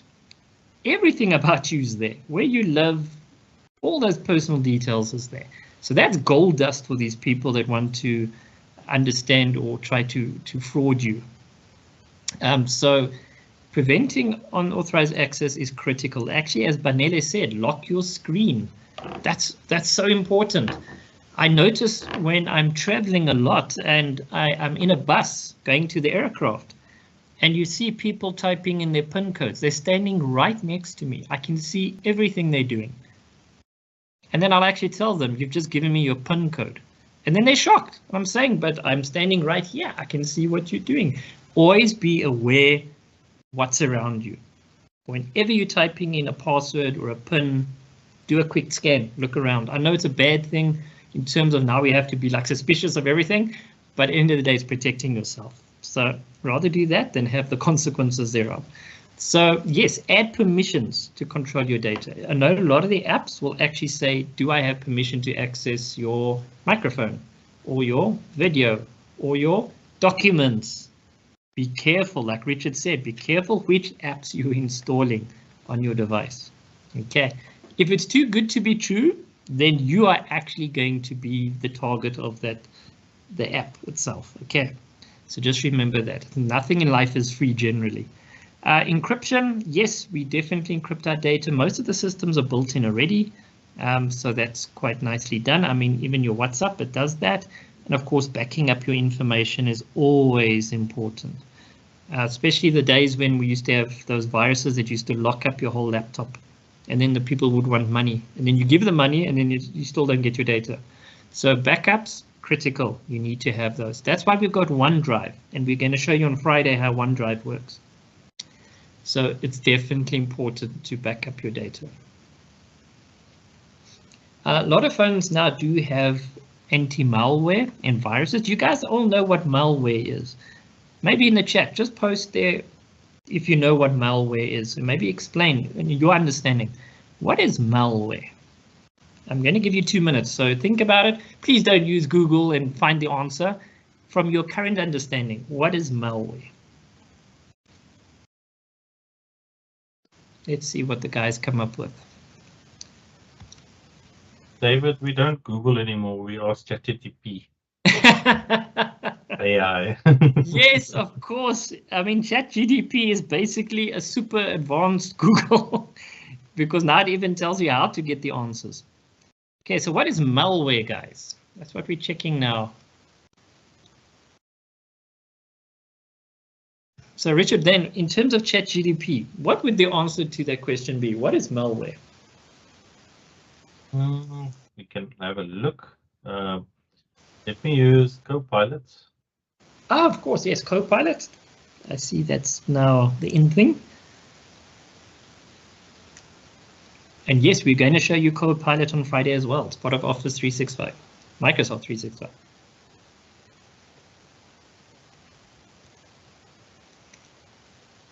You see, these AI tools, guys, are pretty much super advanced search engines. And there we go. So in essence, what is malware?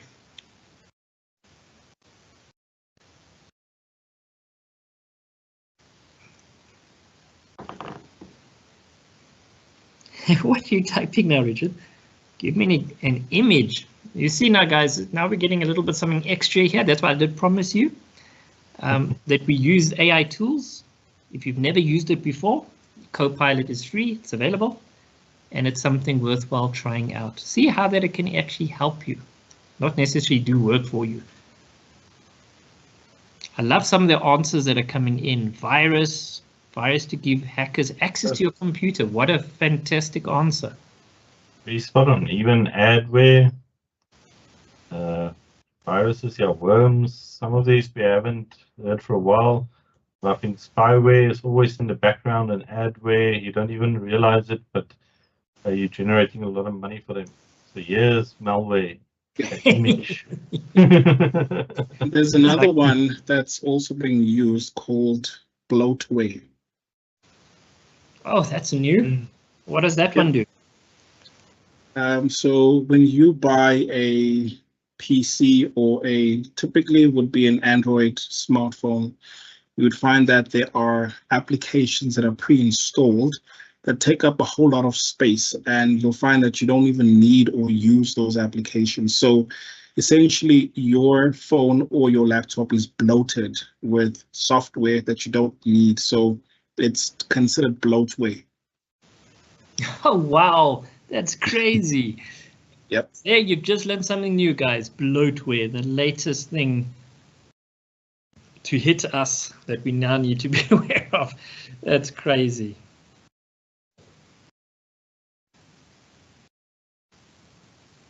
Okay, yes. So that's quite interesting. Okay. But maybe I can just spend a quick minute just to talk about ransomware. Because the first part of that word, we all familiar with ransom, we've seen it in movies and all of that. But just I think 2 or 3 years ago, there was a huge outbreak of ransomware where essentially they would lock and encrypt your files, and you have to pay in Bitcoin because it's in cryptocurrency because it was untraceable.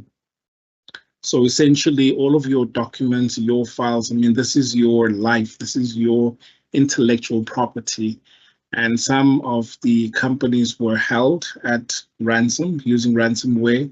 And some of them paid only to find that it is a scam. There's no way that they can reverse the encryption that they did on those files.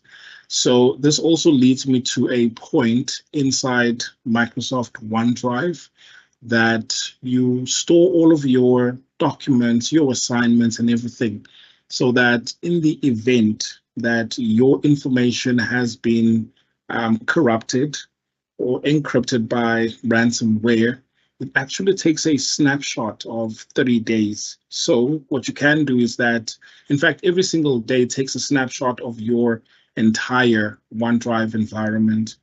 And in the unfortunate event, because when we talk about cybersecurity, it's not about if something bad happens. We always anticipate the worst. So it's not a question of if, it's when.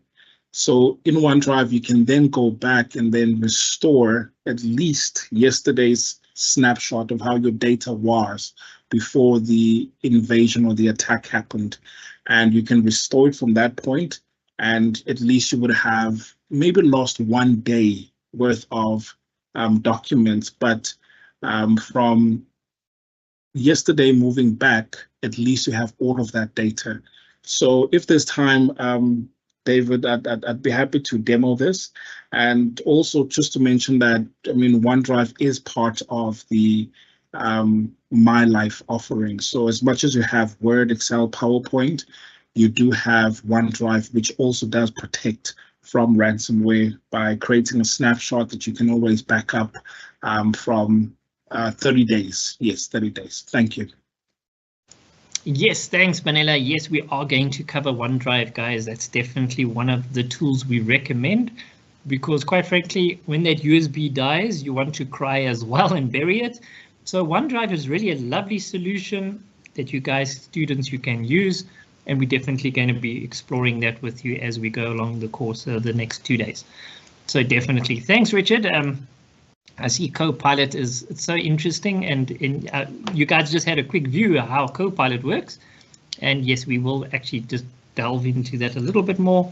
Again, I think tomorrow as well. So please do join us as well. Okay, so malware, guys, you've seen what it is. So it's basically a whole bunch of different applications or softwares or vulnerabilities or approaches that they use to actually get into information. So remote security features, remote wiping, that's actually quite an interesting one. So what happens there is your device is set up that in case somebody steals it, you can actually remotely wipe all the data off that device. So if it's a smartphone or your laptop, I know the business world, this is something that they do put in place now, even with UNISA. There are softwares that we can actually track to see where exactly did the device end up once it becomes active on the network. So there's a lot of professional syndicates out there, guys, that steal these devices and resell them to other people. So remote wiping is definitely a nice feature there.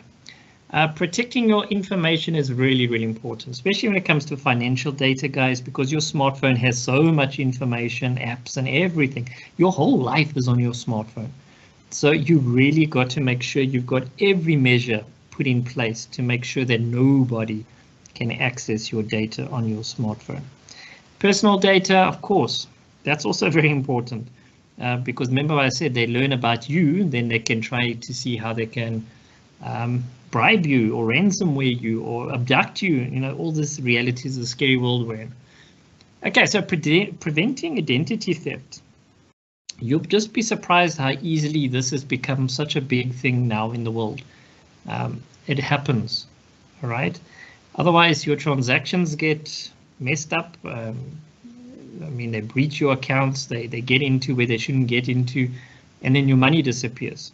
I think most of us have probably experienced something like that at some point in our lives. Using a credit card, guys, oh, nightmare. If you use a credit card on a website that you don't know who that website belongs to, you are running such a huge risk. Okay, so this is actually what you should do. You have a credit card or most debit cards have that credit facility. You open one specifically for any online purchases. You just put in the amount of money that you need for that purchase. Let's say you're going on Takealot and you're buying whatever it is for Amazon. So in the event somehow that they get that card's details, at least then you know the 1,000 Rand I had, I spent it, the balance is 0. So if they try to use that card, then obviously there's no money. That is the best way to prevent people from stealing your money and using it to buy things. It happens. And you'll be surprised where it happens. It's personally happened to me as well, where I swiped my card at a certain store. Time I got back to my house, that card was already being used to purchase a whole bunch of PlayStation things. Unfortunately, they weren't delivering it to me, they were delivering somebody else. So yeah, it happens, guys. So you've got to be super, super careful out there. Maintaining your device's performance is actually one of the most important things. Because once your device doesn't function correctly, yes, okay, they do get old, the hardware gets old, so that's possible. But when you have applications that are running on your cell phone that slows it down, that prevents it from operating correctly, that's also a warning. And that's what we're going to be showing you in a few minutes. How do I actually look at my smartphone and how can I actually identify how is it performing? So I'm going to be showing you that, and Vanilla is going to be showing you how the iOS system works so that we can actually give you guys some points and tips and for you to then go actually look at your device and go see what's happening with it in terms of the maintenance of performance. So make sure those updates are done 100%. I know some of them are quite big in terms of data, but that's when you can quickly pop to UNISA campus, and because you're a student, right, you can connect to the Wi-Fi and you can do all your updates. That's a nice way of doing it. Laptops, cell phones, I do that all the time. So yeah, that's also another benefit of going to campus, right? You can get that free Wi-Fi. And of course, ensuring privacy, very big thing. As I said, controlling your data, it's critical, guys, because at the end of the day, all of this, what we just discussed, is about peace of mind. Okay, it's not like the old days. People don't have to break into your house to steal your things. They can do it now remotely through the internet. There is a quiz that you guys are going to need to cover. You don't have to do it now. You can do it a little bit later. So this is a little bit of homework for you. So it's under Unit 1. It's basically covering everything we just discussed now about the security side of things. So please do go do that quiz. It's a nice way just to check that you understood everything. And of course, the course materials are there, so you can always go back and refer if need be. Yes, I do see we do need a break. I think we might have skipped it somewhere. So we're just going to when you leave the activity, want to engage it now immediately. Let's have a 10-minute break, guys, because I know we've been busy almost 2 hours straight. So we will be back at 11:05. Then we will continue with the rest of today's session. And that's where I said we're going to show you some cool stuff now about device care in your device and how to access it. I'm going to demonstrate how to do it on Android, and Vanilla is going to show you guys on iOS, the iPhone, so that you guys then can actually see, oh, this is something I can actually go do today and go see how my device is performing. So yes, let's have a 10-minute break, guys, and also to give Sophie a break. Thanks, Sophie. So let's have 10 minutes and we'll be back at 11:05. So go have a cup of coffee and we'll be back at 11:05.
So please go grab that cup of coffee. We're just going to have a few minutes break, and then we will continue with the rest of today. And we've got just a couple more things and we're actually done for today. So, but it's some fun things we're going to show you in a few minutes. So see you at 5 past. So go have a coffee break, stretch those legs, jog around the house, get some oxygen flowing. It's quite important. Okay, David, just gonna test if I'm able to project. All right, super. Go for it, Manila. So, going to be using OBS for this. Switch on my virtual camera. And yeah.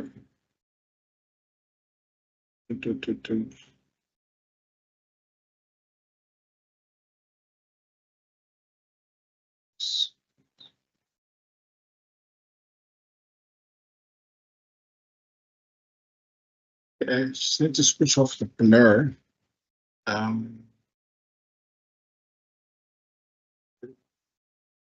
Okay.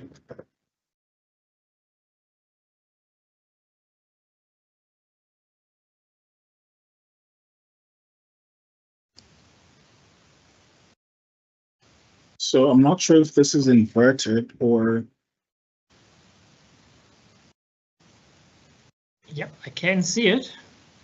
Is the text inverted or? I think currently I can just see it on your camera.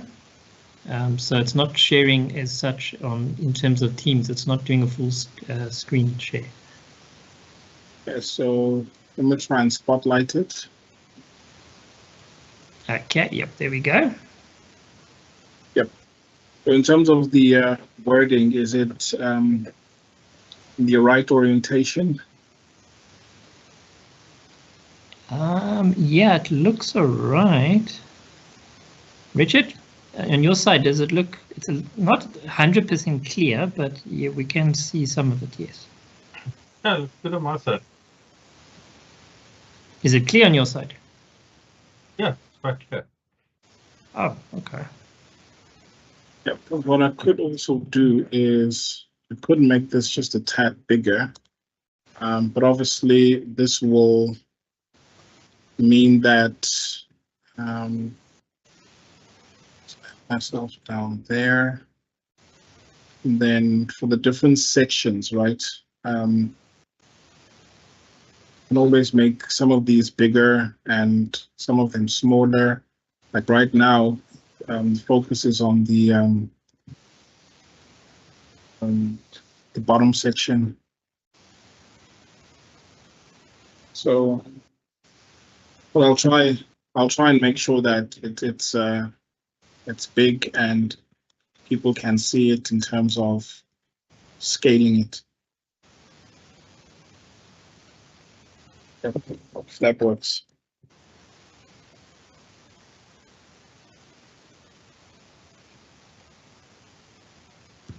All right, super. All right, thanks.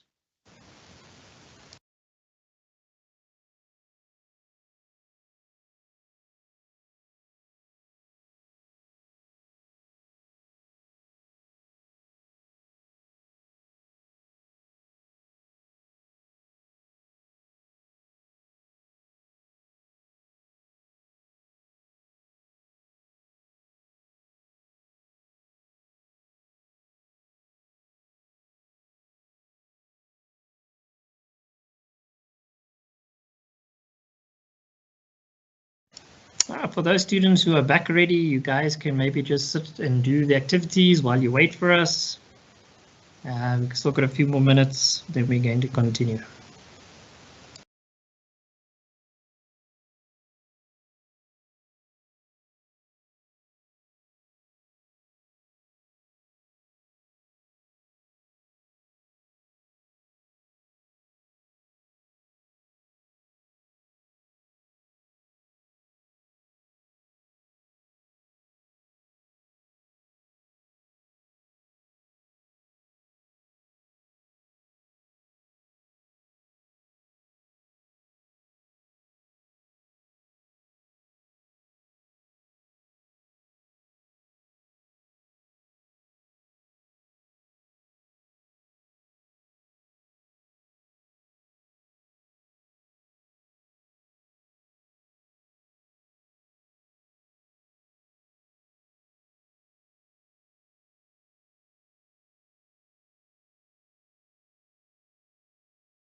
All right, so thanks guys. I hope you guys are back. You can just send us a thumbs up if you're all back from your coffee break. We're almost towards the end of today's session, so let's continue. Okay, as we said to you guys, at each unit that you're going to work through, there's 3 of them. We have a reflective journal where you can really just go and think about what you've learned, what you find interesting or challenging, whatever it is. So we've given you quite a nice little platform for some self-reflection. So that's also quite important for your own studies and your own development.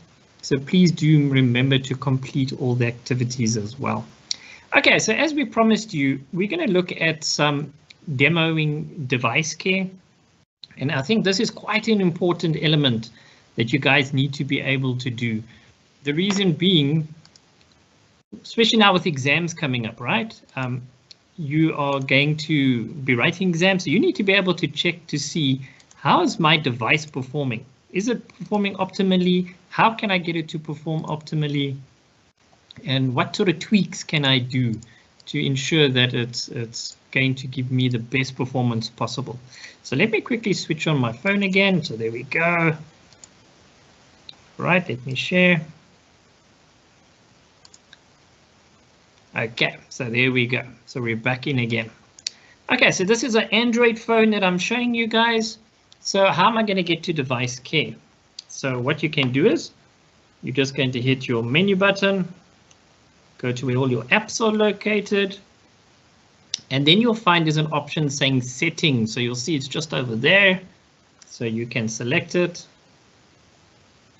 Okay, so a lot of what your Android phone, it pretty much all look the same. So this is quite important. And then if you just go down, down, down, down, down, down, you'll see there's a very nifty feature. Now, obviously, each phone manufacturer, they might have something a little bit different. But this case, it's a Samsung. So there's the device care option that I'm talking about. If I can go select it. And now it's going to do a quick check for me. So currently it says my phone is okay. It's good. It's not brilliant, but it's good. So let's have a look. The first thing I can see is the battery. The battery is charged. Thanks, Prof. Good timing. The storage, that's very important, right? The storage over there. Then there's memory. And then there's also no threats found. So there's basically 4 areas that your device care is going to home in on. So the battery, okay, so the battery is fully charged. Yes, because it's connected to my laptop at this minute, so that I can cast for you. So that makes sense. So if I click on the Optimize Now button, let's quickly see what it does. Now there's interesting, one background app closed. So you guys all saw that, right? So background apps are actually using resources. So it's like exactly the same experience you have on a laptop or a desktop, where you're running lots of programs and it's just running, but you're not actually using it, but it uses up the resources of the device. So now you can see I've optimized it. In other words, now my phone is working as best as it possibly can. Then I'll just click on done. Then it takes me back to this menu. Now, the one thing we did mention earlier was the storage space. Okay, so like, for example, today you're going to, or maybe tomorrow, there's my exam training. You're attending that training, and then you see that, oh, I need to install the invigilating app, for example's sake. Now I need to go check how much storage space do I actually have on my device. What is eating up all my storage space? So then if I click on this little chap, it's actually going to take me into a management tool where you can actually go and see, all right, what exactly is happening here. So in David's phone, I see I've got 2 gigs of images. Okay, I blame the wife, but that's okay. Then I've got some videos there. I've got a few megs of documents and almost nothing of audio file. Let me just say show more. And then it basically can tell me. So there, apps is taking up 31 gigs. So that's quite a lot. So, but hopefully those apps are all the ones I'm using. Then just below it, you'll see your system. Your system always eats a lot of space. Okay, so that's just normal. It will always be like that. Then other files is a whole 7 gig, which is quite interesting. I wish I could see what those other files were, but unfortunately I can't. Mostly those are probably just support files for the operating system. That's why you can't really zoom into them anyway. So this is quite important now for me. So if my drive space was full, but currently I'm only on 43%, which means that's healthy. I've got plenty space available. But if it was like 99% or somewhere over here, right, then I can at least quickly scan and see, okay, where is my data sitting? What is taking up my data, or what should I remove? So this is where the fun comes. So then now you can go delete those pictures, you can delete those videos you don't need, or any documents you don't need anymore. And that should then help your internal storage. Of course, now I know with a lot of devices, you also do have the memory cards that also can enhance. And basically, you'll just have an option that says memory card, which you can then jump between the two. And then you can see what's using up the space on the memory card. So yeah, so that's quite important. So especially for exams, you're going to need to have space for those apps. I don't think the invigilating app is too big. Richard, I think it's how big? It's like 40 megs or something. So it's quite a small space. So yeah, so just take note of that as well. So storage space, very important, guys. You need to make sure you've got a nice size of space available. Then I'm going to look at the next very important point is memory. Now, what exactly is memory, guys? In other words, just like your computer, when your smartphone is working, there's certain bits of information that sits in the random access memory. That's the temporary memory of your phone. And then the operating system works with that temporary memory to do things in your phone. So the more temporary memory gets eaten up by the applications, the slower your device becomes. So that's why it's so important to go and check what devices are actually using the memory of my computer or my smartphone. There is a clean now option, because you can currently see I've got 3.4 gig out of the 6 and 1.8 is currently available. Some of it is reserved, in other words, for the operating system. Otherwise, your phone will totally crash, just like your laptop. It has the same concept there. So all I can do is I can say, oh, let me clear up some memory. I click on clear, and then basically it'll just close all these programs that it's eating up all the memory there. Now I've got 2 gig available. Okay, so now it means my smartphone is going to work a little bit better because now I've got a little bit more memory so it can work a bit quicker. So now for your exams, is this very useful? Definitely, guys. If you're going to use a smartphone for your exams that are coming up, I do suggest you do this before you start your exam, just to clear all those things out the way that's taking up memory from your device, which will slow it down, so that then you've got your phone working at optimum so that you can be able to write your exams comfortably. Then you'll also notice now with this smartphone, there is a feature called RAM Plus. What is this now? This basically means your device can use, instead of using the built-in physical RAM memory of your device, which is very tiny, it can actually extend that by using some of your hard drive space. Okay, your storage space. And that will just then make your device a little bit more efficient. Okay, see there's Instagram. Aha, can you see how much it's eating, right? So that's what I'm saying, guys. When you come to write your exam, and this process runs all the time, by the way, just to check what your device is using. Make sure you close all the programs you don't need. If that's on your laptop or your smartphone, close everything so that you only use the bare minimum programs. So that will be very important for you. So I can just click it again just to clear up all these programs as well. So this thing constantly runs to check and see how your device is working. So I've still got about 2 gig, which is great. Okay, so memory is also very important. So this gets your device working as best as it can. So this is very, very important that you are able to do that as well. So Destiny, it depends on which device you're using. As I'm saying, this is just an Android one I'm showing you. Just post it in the chat, please. If there's a different device, you might need to go Google it to see where exactly are these features sitting for the manufacturer or the device that you're using. Because it definitely can be quite useful to be able to do this, guys. Then I've got the app protection, and then I can actually go scan my phone just to check if there's anything happening in the background or an app I might have installed 5 days ago that I've totally forgotten about.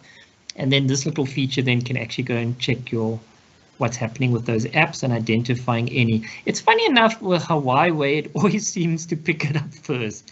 As far as I know, Android is not fighting with Huawei, as far as I know. So yes, unfortunately, some smartphones, guys, there are restrictions in terms of what Microsoft apps you can use, unfortunately. We will talk about it a little bit more over the next 2 days, but so don't be surprised if your phone says, no, sorry, you can't use that app. Unfortunately, Microsoft and China, whatever the issues are, sometimes these issues unfortunately boil over into our spaces as well. And you can see this process doesn't take too long to do. It takes a couple of minutes. But what I did do is I made sure I've got memory available, and I made sure there's plenty of hard drive space so that there's no blockages in terms of the performance of this scan. As you can see, it goes through all the apps. Yes, UNISA student. Yes, we'll be showing you the UNISA app tomorrow. So you guys can see no threats detected. Now I'm happy. That looks great. Okay. So this is quite useful. I hope you guys have really found this feature very useful. This is for Android. As I said, you guys can please go and check depending on your device. You see software updates, very important. Make sure it's updated. There's also diagnostics you can do and also maintenance mode as well. So yeah, so you can actually try out these things. You can't break your device. That's the cool thing, guys. These tools are just there to help your device so that it works optimally. Okay, so then it even tells me 7 hours ago I actually did this cleaning. When was my last restart? How many issues have been detected? Which apps are currently unused? This is quite interesting. So these ones I haven't used in a while, it looks like it, which is quite interesting. Okay, I'm not too sure about that. Okay, so there are some issues I see.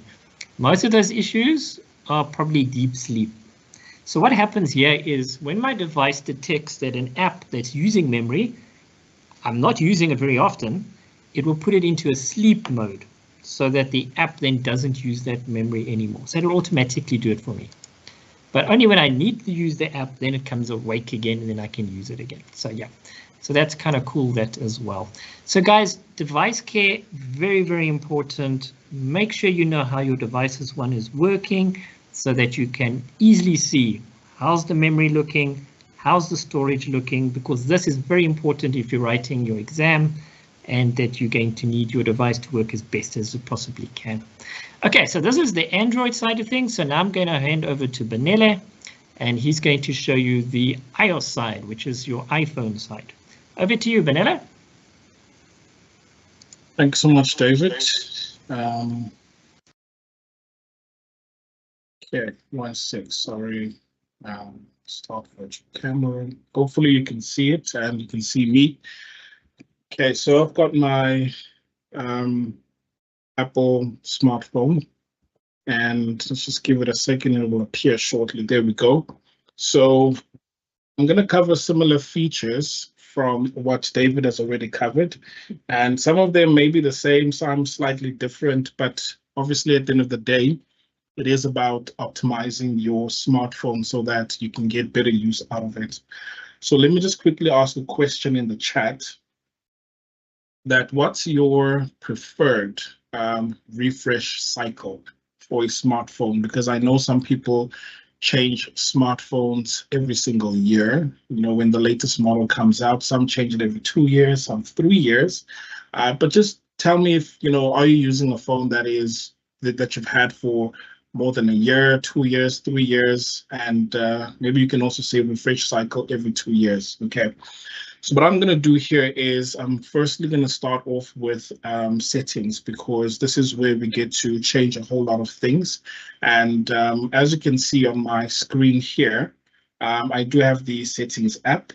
And what I'll do is I'll just tap on it and then it takes me right through to settings right here. Okay. Hopefully this is not inverted, because on Teams it looks inverted, but you let me know.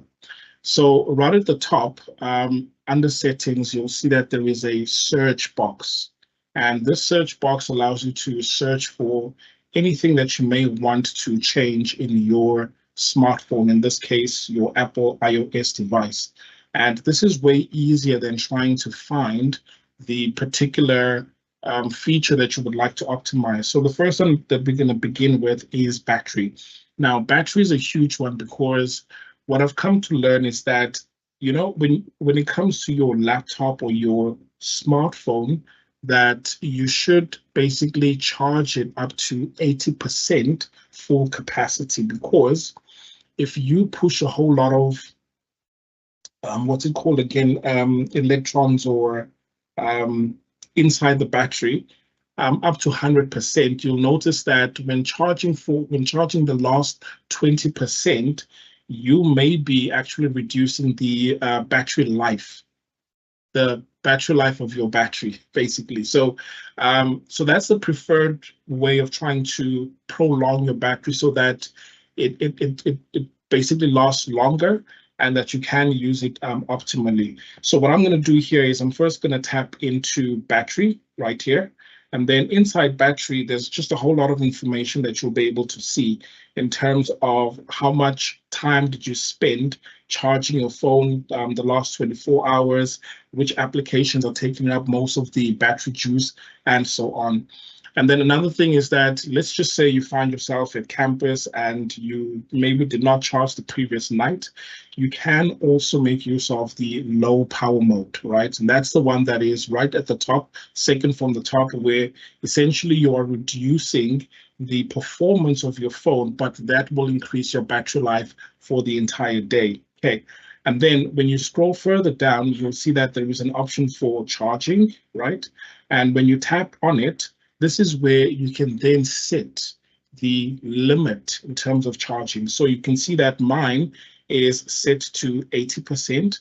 So when I charge my phone, even if I maybe leave it on the charger, maybe let's say I've gone to the gym or something, it will stay at 80%. It will not charge all the way through to 100%. So when you do have time, use Copilot or ChatGPT and just do a little bit of research about, should I charge my phone to 100% or slightly lower than that? And from the research that I've done, I've seen that 80% is basically the sweet spot. So this is where you can set the limit, okay? And then right here at the bottom, you'll then see in terms of the activities and all of that, and which applications take up most of the battery when using it. So I spend most of my time in Teams. I do a whole lot of Facebook, YouTube, as well as WhatsApp, and making phone calls. So that's the battery, and I think it's important for you to optimize your battery when charging it so that you don't so that you extend the battery life of your device. And then the second thing is that if you're running low on battery, make sure that you activate battery saver so that you can extend your battery for that particular day. The next one I want to show you here is with regards to display and brightness, which is on this section right here. So it's somewhere in the middle. That's the one I'm highlighting. So I'll tap on it. And one thing I've seen with the newer smartphones, especially if you've got a Retina display, is that when you activate the dark mode, right, basically it switches off those pixels. So wherever you see black, basically those pixels are off, meaning that you can extend your battery life even further rather than using the light mode. Because in this case, when I'm using the light mode, all of the pixels are lit. So they're basically working, meaning that it's taking up more battery to power this entire display, right? So I prefer to use dark mode, but for the sake of this demo, I will stick with light because it's much more easy for you guys to see. Okay, so under this here, I've also gone ahead and activated something called night shift. And this is not necessarily about the smartphone, but it's mostly about you as an individual. And studies have shown that the blue light that is emitted from our screens, like your laptop screen, your smartphone, your TV, basically tricks the brain to say that it is still daylight. Okay, so what happens is that when it's time for you to go to sleep, and you've been watching content on your phone, laptop, or TV, because of the blue light that's being emitted, you will struggle to fall asleep. So what happens with night shift, and I think it's also there on Android, it basically turns your screen just a little bit orange. And what happens is that it removes the blue light and it gives off that sunset feel on your smartphone. So when it's time for you to fall asleep, it makes it easier. So this is not really a phone feature, but it is a phone feature, but it's mostly for you as an individual. If you're struggling to sleep and you're tossing and turning, it's because of that blue light that your smartphone is emitting. So I've gone ahead and activated night shift in this case, and you'll see that I've got an option of turning it much more warmer so that it becomes a little bit orangey, and so on and so on. So this is the setting that you can go ahead and activate. And what's also great is that this is also available in Windows as well, in your laptop as well. So you can also activate this when working at night. Cool. So the next one I want to show you here is with regards to storage, because this is a big one. And I would say that the main thing to keep in mind when working with storage is that you will be saving a whole lot of videos, you will be saving a whole lot of pictures as well as documents. Now, it's important to understand storage that you have on your device, as well as other online storage that you've plugged into. Now, by default, most of you will know that with iOS, it is iCloud. And by default, you get 5 gigabytes of storage. That's not a lot, considering, that if you were to take pictures, it does use up a whole lot of space when, taking pictures and so on. Now, I will say this upright that Samsung and all of these companies, they are in business, so they want to sell us on storage. And what's great is that with OneDrive that you already have on your My Life account, you can actually link it up so that you do back up all of your pictures, your documents inside OneDrive, and you don't have to, unless you absolutely want to, sign up and buy more storage. So what I'm going to do here is I'm going to go to the storage by going to General, and then come to iPhone storage right there. Okay, I'll come back to software updates, but this is where you can update your Apple device and make sure that you've got all of the latest security updates and so on. So when it comes to the iPhone storage, you'll see that photos, I've got 51 gigabytes on the phone. I've got 10 gigs that's used up. I do play a whole lot of games. Call of Duty is taking up almost 8 gigabytes, but this is your way of seeing how much storage you're actually using up. So in my case, I've got almost 125 gigs used from the 256. So this is where you can then come in and see what you may need to delete, because in this case, I understand that if I need to download Office 365, and it's an important application for teaching and learning, then I may have to sacrifice Call of Duty, or I may have to sacrifice what's the other popular game, Candy Crush, right? So you need to make that decision. That's if you are running low on storage. Okay, so this is where you'll see all of your applications, and then you'll see the storage that they take, and you can always go in and optimize the storage by either uninstalling the application, or either taking the application and storing it on your memory drive, on your sorry, the word is escaping me, that little memory stick. It's not a stick, it's a flash drive that you put in your phone, but that's not available. Memory card, thank you so much. Cool. Right, but it's not available on the iPhone, so you can't really shift, your applications back and forth. But yeah, you can always take your pictures and put them inside iCloud or even OneDrive, which is something that I've done. And then the other one that I want to show you here is with regards to software updates, because we're still in settings under general. And if there's any updates, you'll be able to see it here. Now, what's important is that you'll see it says automatic updates. They are on. Okay, so for me, I prefer to make sure that this is on. And whenever there is an update, it will let me know. And either that night or that evening, I can always activate the self-installation, and it'll go ahead and update it without me doing it myself. Okay, So yeah, this is, there's quite a lot here, but in terms of making sure that your device is running optimally, I would say the number one thing is around storage. So make sure that you do offload some of your applications, sorry, some of your photos inside OneDrive and the other applications. So what I'll do here is I'll quickly show you how much I'm using in OneDrive in comparison to what's actually on my phone. So when I come to my OneDrive here, I just want to show you the amount of storage. As you can see right at the bottom, right, it says that I'm using 934 gigabytes of my 1 terabyte. And trust me, I think more than 70% is photos and videos because I back up almost everything. Okay, so I made sure that I do take the due diligence of maybe every month. Because this is iOS, I've made sure that I do sync the photos, but then some of the photos don't necessarily sync. So I go in manually and then take those photos and upload them inside OneDrive just to make sure that I keep my storage at a good percentage in terms of how much I'm using and how much is available. Okay, and you will see that with iOS in terms of RAM management, it's quite good, right?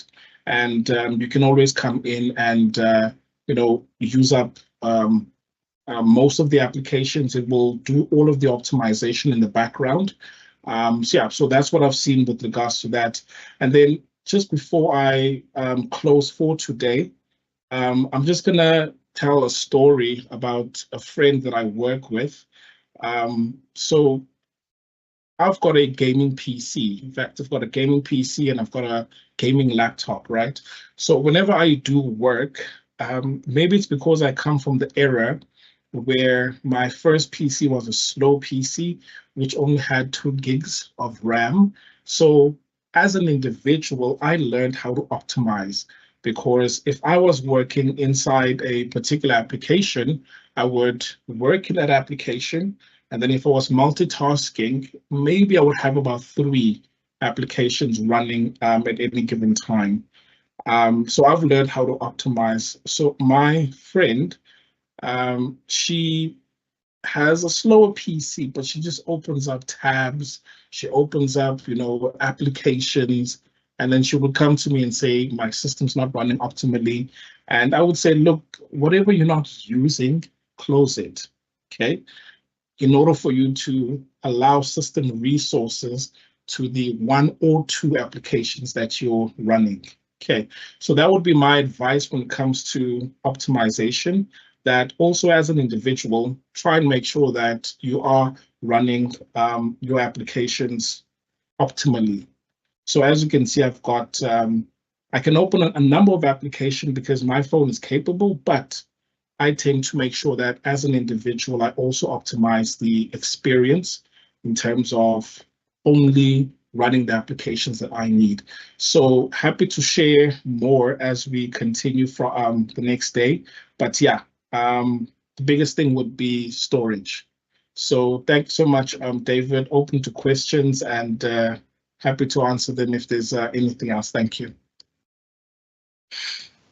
All right, thanks, Manele. Awesome stuff. So there we go, students. We've showed you how Android and iOS, how you can really look after your device. And Richard has posted a beautiful article as well about device care apps on Google Play. So there we go. Thank you so much for that, Richard, as well. So you really have got something to go and fiddle with now this afternoon, guys, because you can go actually have a look and see how is your device performing, okay? Because you're going to need it for your exams.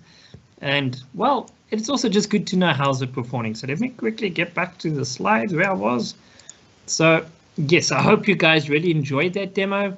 And the good news is tomorrow, right? Tomorrow we are going to be looking at mobile devices for online learning. So we're going to look a little bit more at all the courses that you can actually do on our Adolf platform that can definitely enhance your studies, exams, and of course, Microsoft. But also, how does all the features work? It's also quite important that you guys understand how it actually works all together there. So we're going to delve into that tomorrow. And then, of course, we're going to have quite a big section on technical skills. Now, guys, as we've just showed you, we've just given you an example of device care, right? And I'm sure you found that very, very useful. Now we're going to go even more into this. And there's quite a lot of technical skills that you really do need to know as a mobile user. Saving as a PDF. That's like a bare minimum that you need, so to be honest. Did you know about the service mode? Okay, it's only for Samsung phones, but you can just find out which based on your phone. What is a service mode? How does it work? What can I do with that? And it's actually very interesting. So I'm going to show you that tomorrow as well. How do I put my device on flight mode? Okay, we assume everybody knows this, guys, but the reality is maybe you don't. So we're going to have a look at that. The device care tool, okay, we have looked at it. That's one today already. The browsers tab, that's something, guys, I think people don't really know. When they're opening new web pages on their browser on their smartphone, how many tabs have they got open? Zillions. That will slow down your device. How to clear cookies. Okay, a common thing you need to know. Quite often with exams, you need to clear your cookies and logging into MyUnisa. How do you do screen grabs? Do you know how to do it? Zooming in and out. Can you do that? Downloading a picture, something that you want to keep. Do you know how to do that? We're going to show you. Your browser landscape, orientation, landscape, desktop view. You will see that often we refer to in exam training. We tell students, change it to landscape, change it to desktop. Do you know how to do that? We're going to show you tomorrow. Connecting to a laptop, all right? Connecting your smartphone to your laptop. Why can you do it? What can you do with it? Backing up. Okay, interesting. Different way of using it. Mobile hotspotting, a big one. How do I actually connect my smartphone to my laptop so that my laptop can use the smartphone's internet? Okay, remember they give you that 20 gigs in the middle of the night. So maybe you want to study that time of day, then you can connect your laptop to your smartphone. QR scanning, even though we did it today, right? How many students actually said, I don't know how to do that. Let me just type in the web address. Okay, so we'll show you also then. There's other technical skills as well that we're going to jump in and throw you as well. Then on Friday, we are going to look at the productivity apps. Now, this is quite fun stuff as well, stuff you've really got access to. We're going to show you how to access the Microsoft 365 app that's actually on your phone. You can install it. We're going to show you how to install it, how to access Word and Excel and Outlook, how to do scanning, how to save as a PDF through the app itself. So there's lovely features there we're going to be showing you, powerful stuff. We can also show you how to access your Microsoft through the web base, through your smartphone. And then there's quite an interesting element about Microsoft Viva Learn that seems to be coming up quite a lot. So you will also show you what that's about and what else you can actually go and explore for yourself so that you can develop your IT skills. So guys, we've got a jam-packed session for tomorrow and Friday. Thank you so much for coming today. But before we wrap up for today, I'm just going to hand over to Richard, who's maybe just going to highlight some of the things from the chat and the polls, and just to remind you of the activities that you need to do and how the website works, just for those who maybe joined us a little bit late. Over to you, Richard. Yeah, thank you, David. So yes, today, students, it was really about getting you online, getting the discussion going, and also sharing tips along the way. And then, as David mentioned, from now on, we're going to get more to the technical aspects, how to use various apps to achieve various tasks. But for today, I just want to go back to the site. So you should be enrolled within the site. So make sure, if you were just listening during this period, get the link, go to ADOBH, sign in, enroll for mobile learning. So the first ones we did was under orientation. So if you go to orientation, there is the introduction that will give you a good overview of everything that will be covered within this course. Remember, this is a lesson. So when you click on this, you need to click here at the bottom, next page, to actually go through all the content. Now, this activity will be marked when you reach the end of it. So you'll notice here we've got a little green tick, and that's because I've actually gone through the material on here towards the very end until you reach the final page. So just read through this. This will give you a good introduction to exactly what will be covered in the course. We go back to orientation. The next one is the pre-course assessment. So please complete the pre-course assessment if you have not done so yet. This is used to see what is your understanding before doing the course material, and then that is compared to at the end to make sure that everything that you have done during the course you do comprehend and know how to do. And then very importantly, you need to finish the introduce yourself activity. This will unlock unit 1. So thank you everybody for already posting on here, sharing why you're interested in the course, what your experiences are. And then finally, unit 1, where we started with the content. Remember, each one is a lesson. So if you want to have this completed, you have to work through the lessons. So just navigate through it, gives you the key concepts that we're talking about, so that when we use these terminologies, you know exactly what it means. The same with the content, everything is on here. So remember to get your green tick that you have completed it, work through the lessons. So from here on, we've got then 3 activities that you need, discussion activities that you need to do. I'm just going to go towards the end of this one. There we go. Now I've got my green tick. So remember activities, post your comments in the discussion forums. This will provide you that the activity has been completed. So for tomorrow, please at least have completed, you know, the web browser that you're using, your email client, and also the social media one. Work through the additional content for unit 1 and 2. Let me just mute David. There we go. Sounds like he's already going for lunch. And then thanks, Richard. And so please complete the activities, work through the lessons. This is very important because this will allow you to unlock unit 2 as we get into the more technical aspects. So yes, use this afternoon. You can do it on your phone even. Just slowly work through all the material so that we know by tomorrow we are ready to go with the technical aspects. Thanks, David. All right, thanks, Richard. Yes, planning lunch, do things, activities in between everything. I really appreciate it. Okay, so just to close up the session, guys, we're going to ask Mahlangu Lindiwe, that's how we know her, just to do the closing for us. And then we will see you again tomorrow, same place, same time, 9 a.m.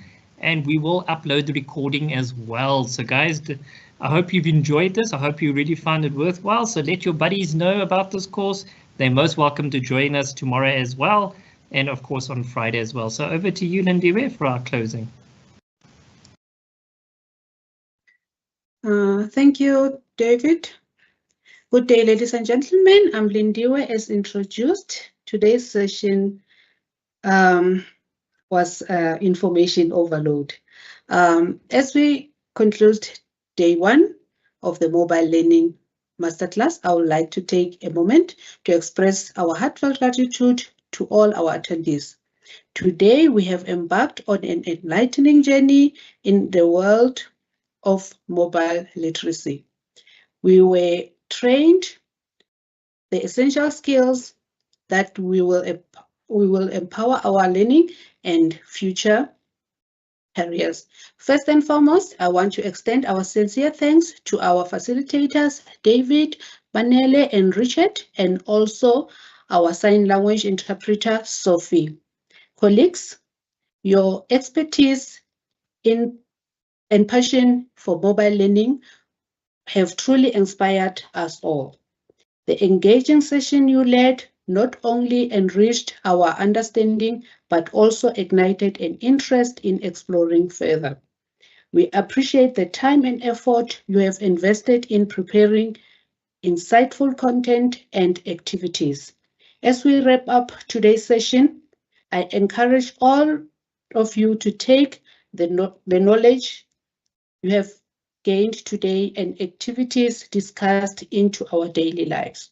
Thank you once again to our facilitators and to all participants for your engagement and also to colleagues that are working behind the scene in answering our questions in the chats. We are looking forward to seeing you tomorrow for day 2, where we will build on what we have learned today. When David said, how do you clear cookies? I answered and said, you eat them. Thank you, and see you tomorrow. Thanks, everyone. Have a good day. Thanks, everyone. I'm coming over to you, Lindiwe, to eat those cookies. See you guys tomorrow.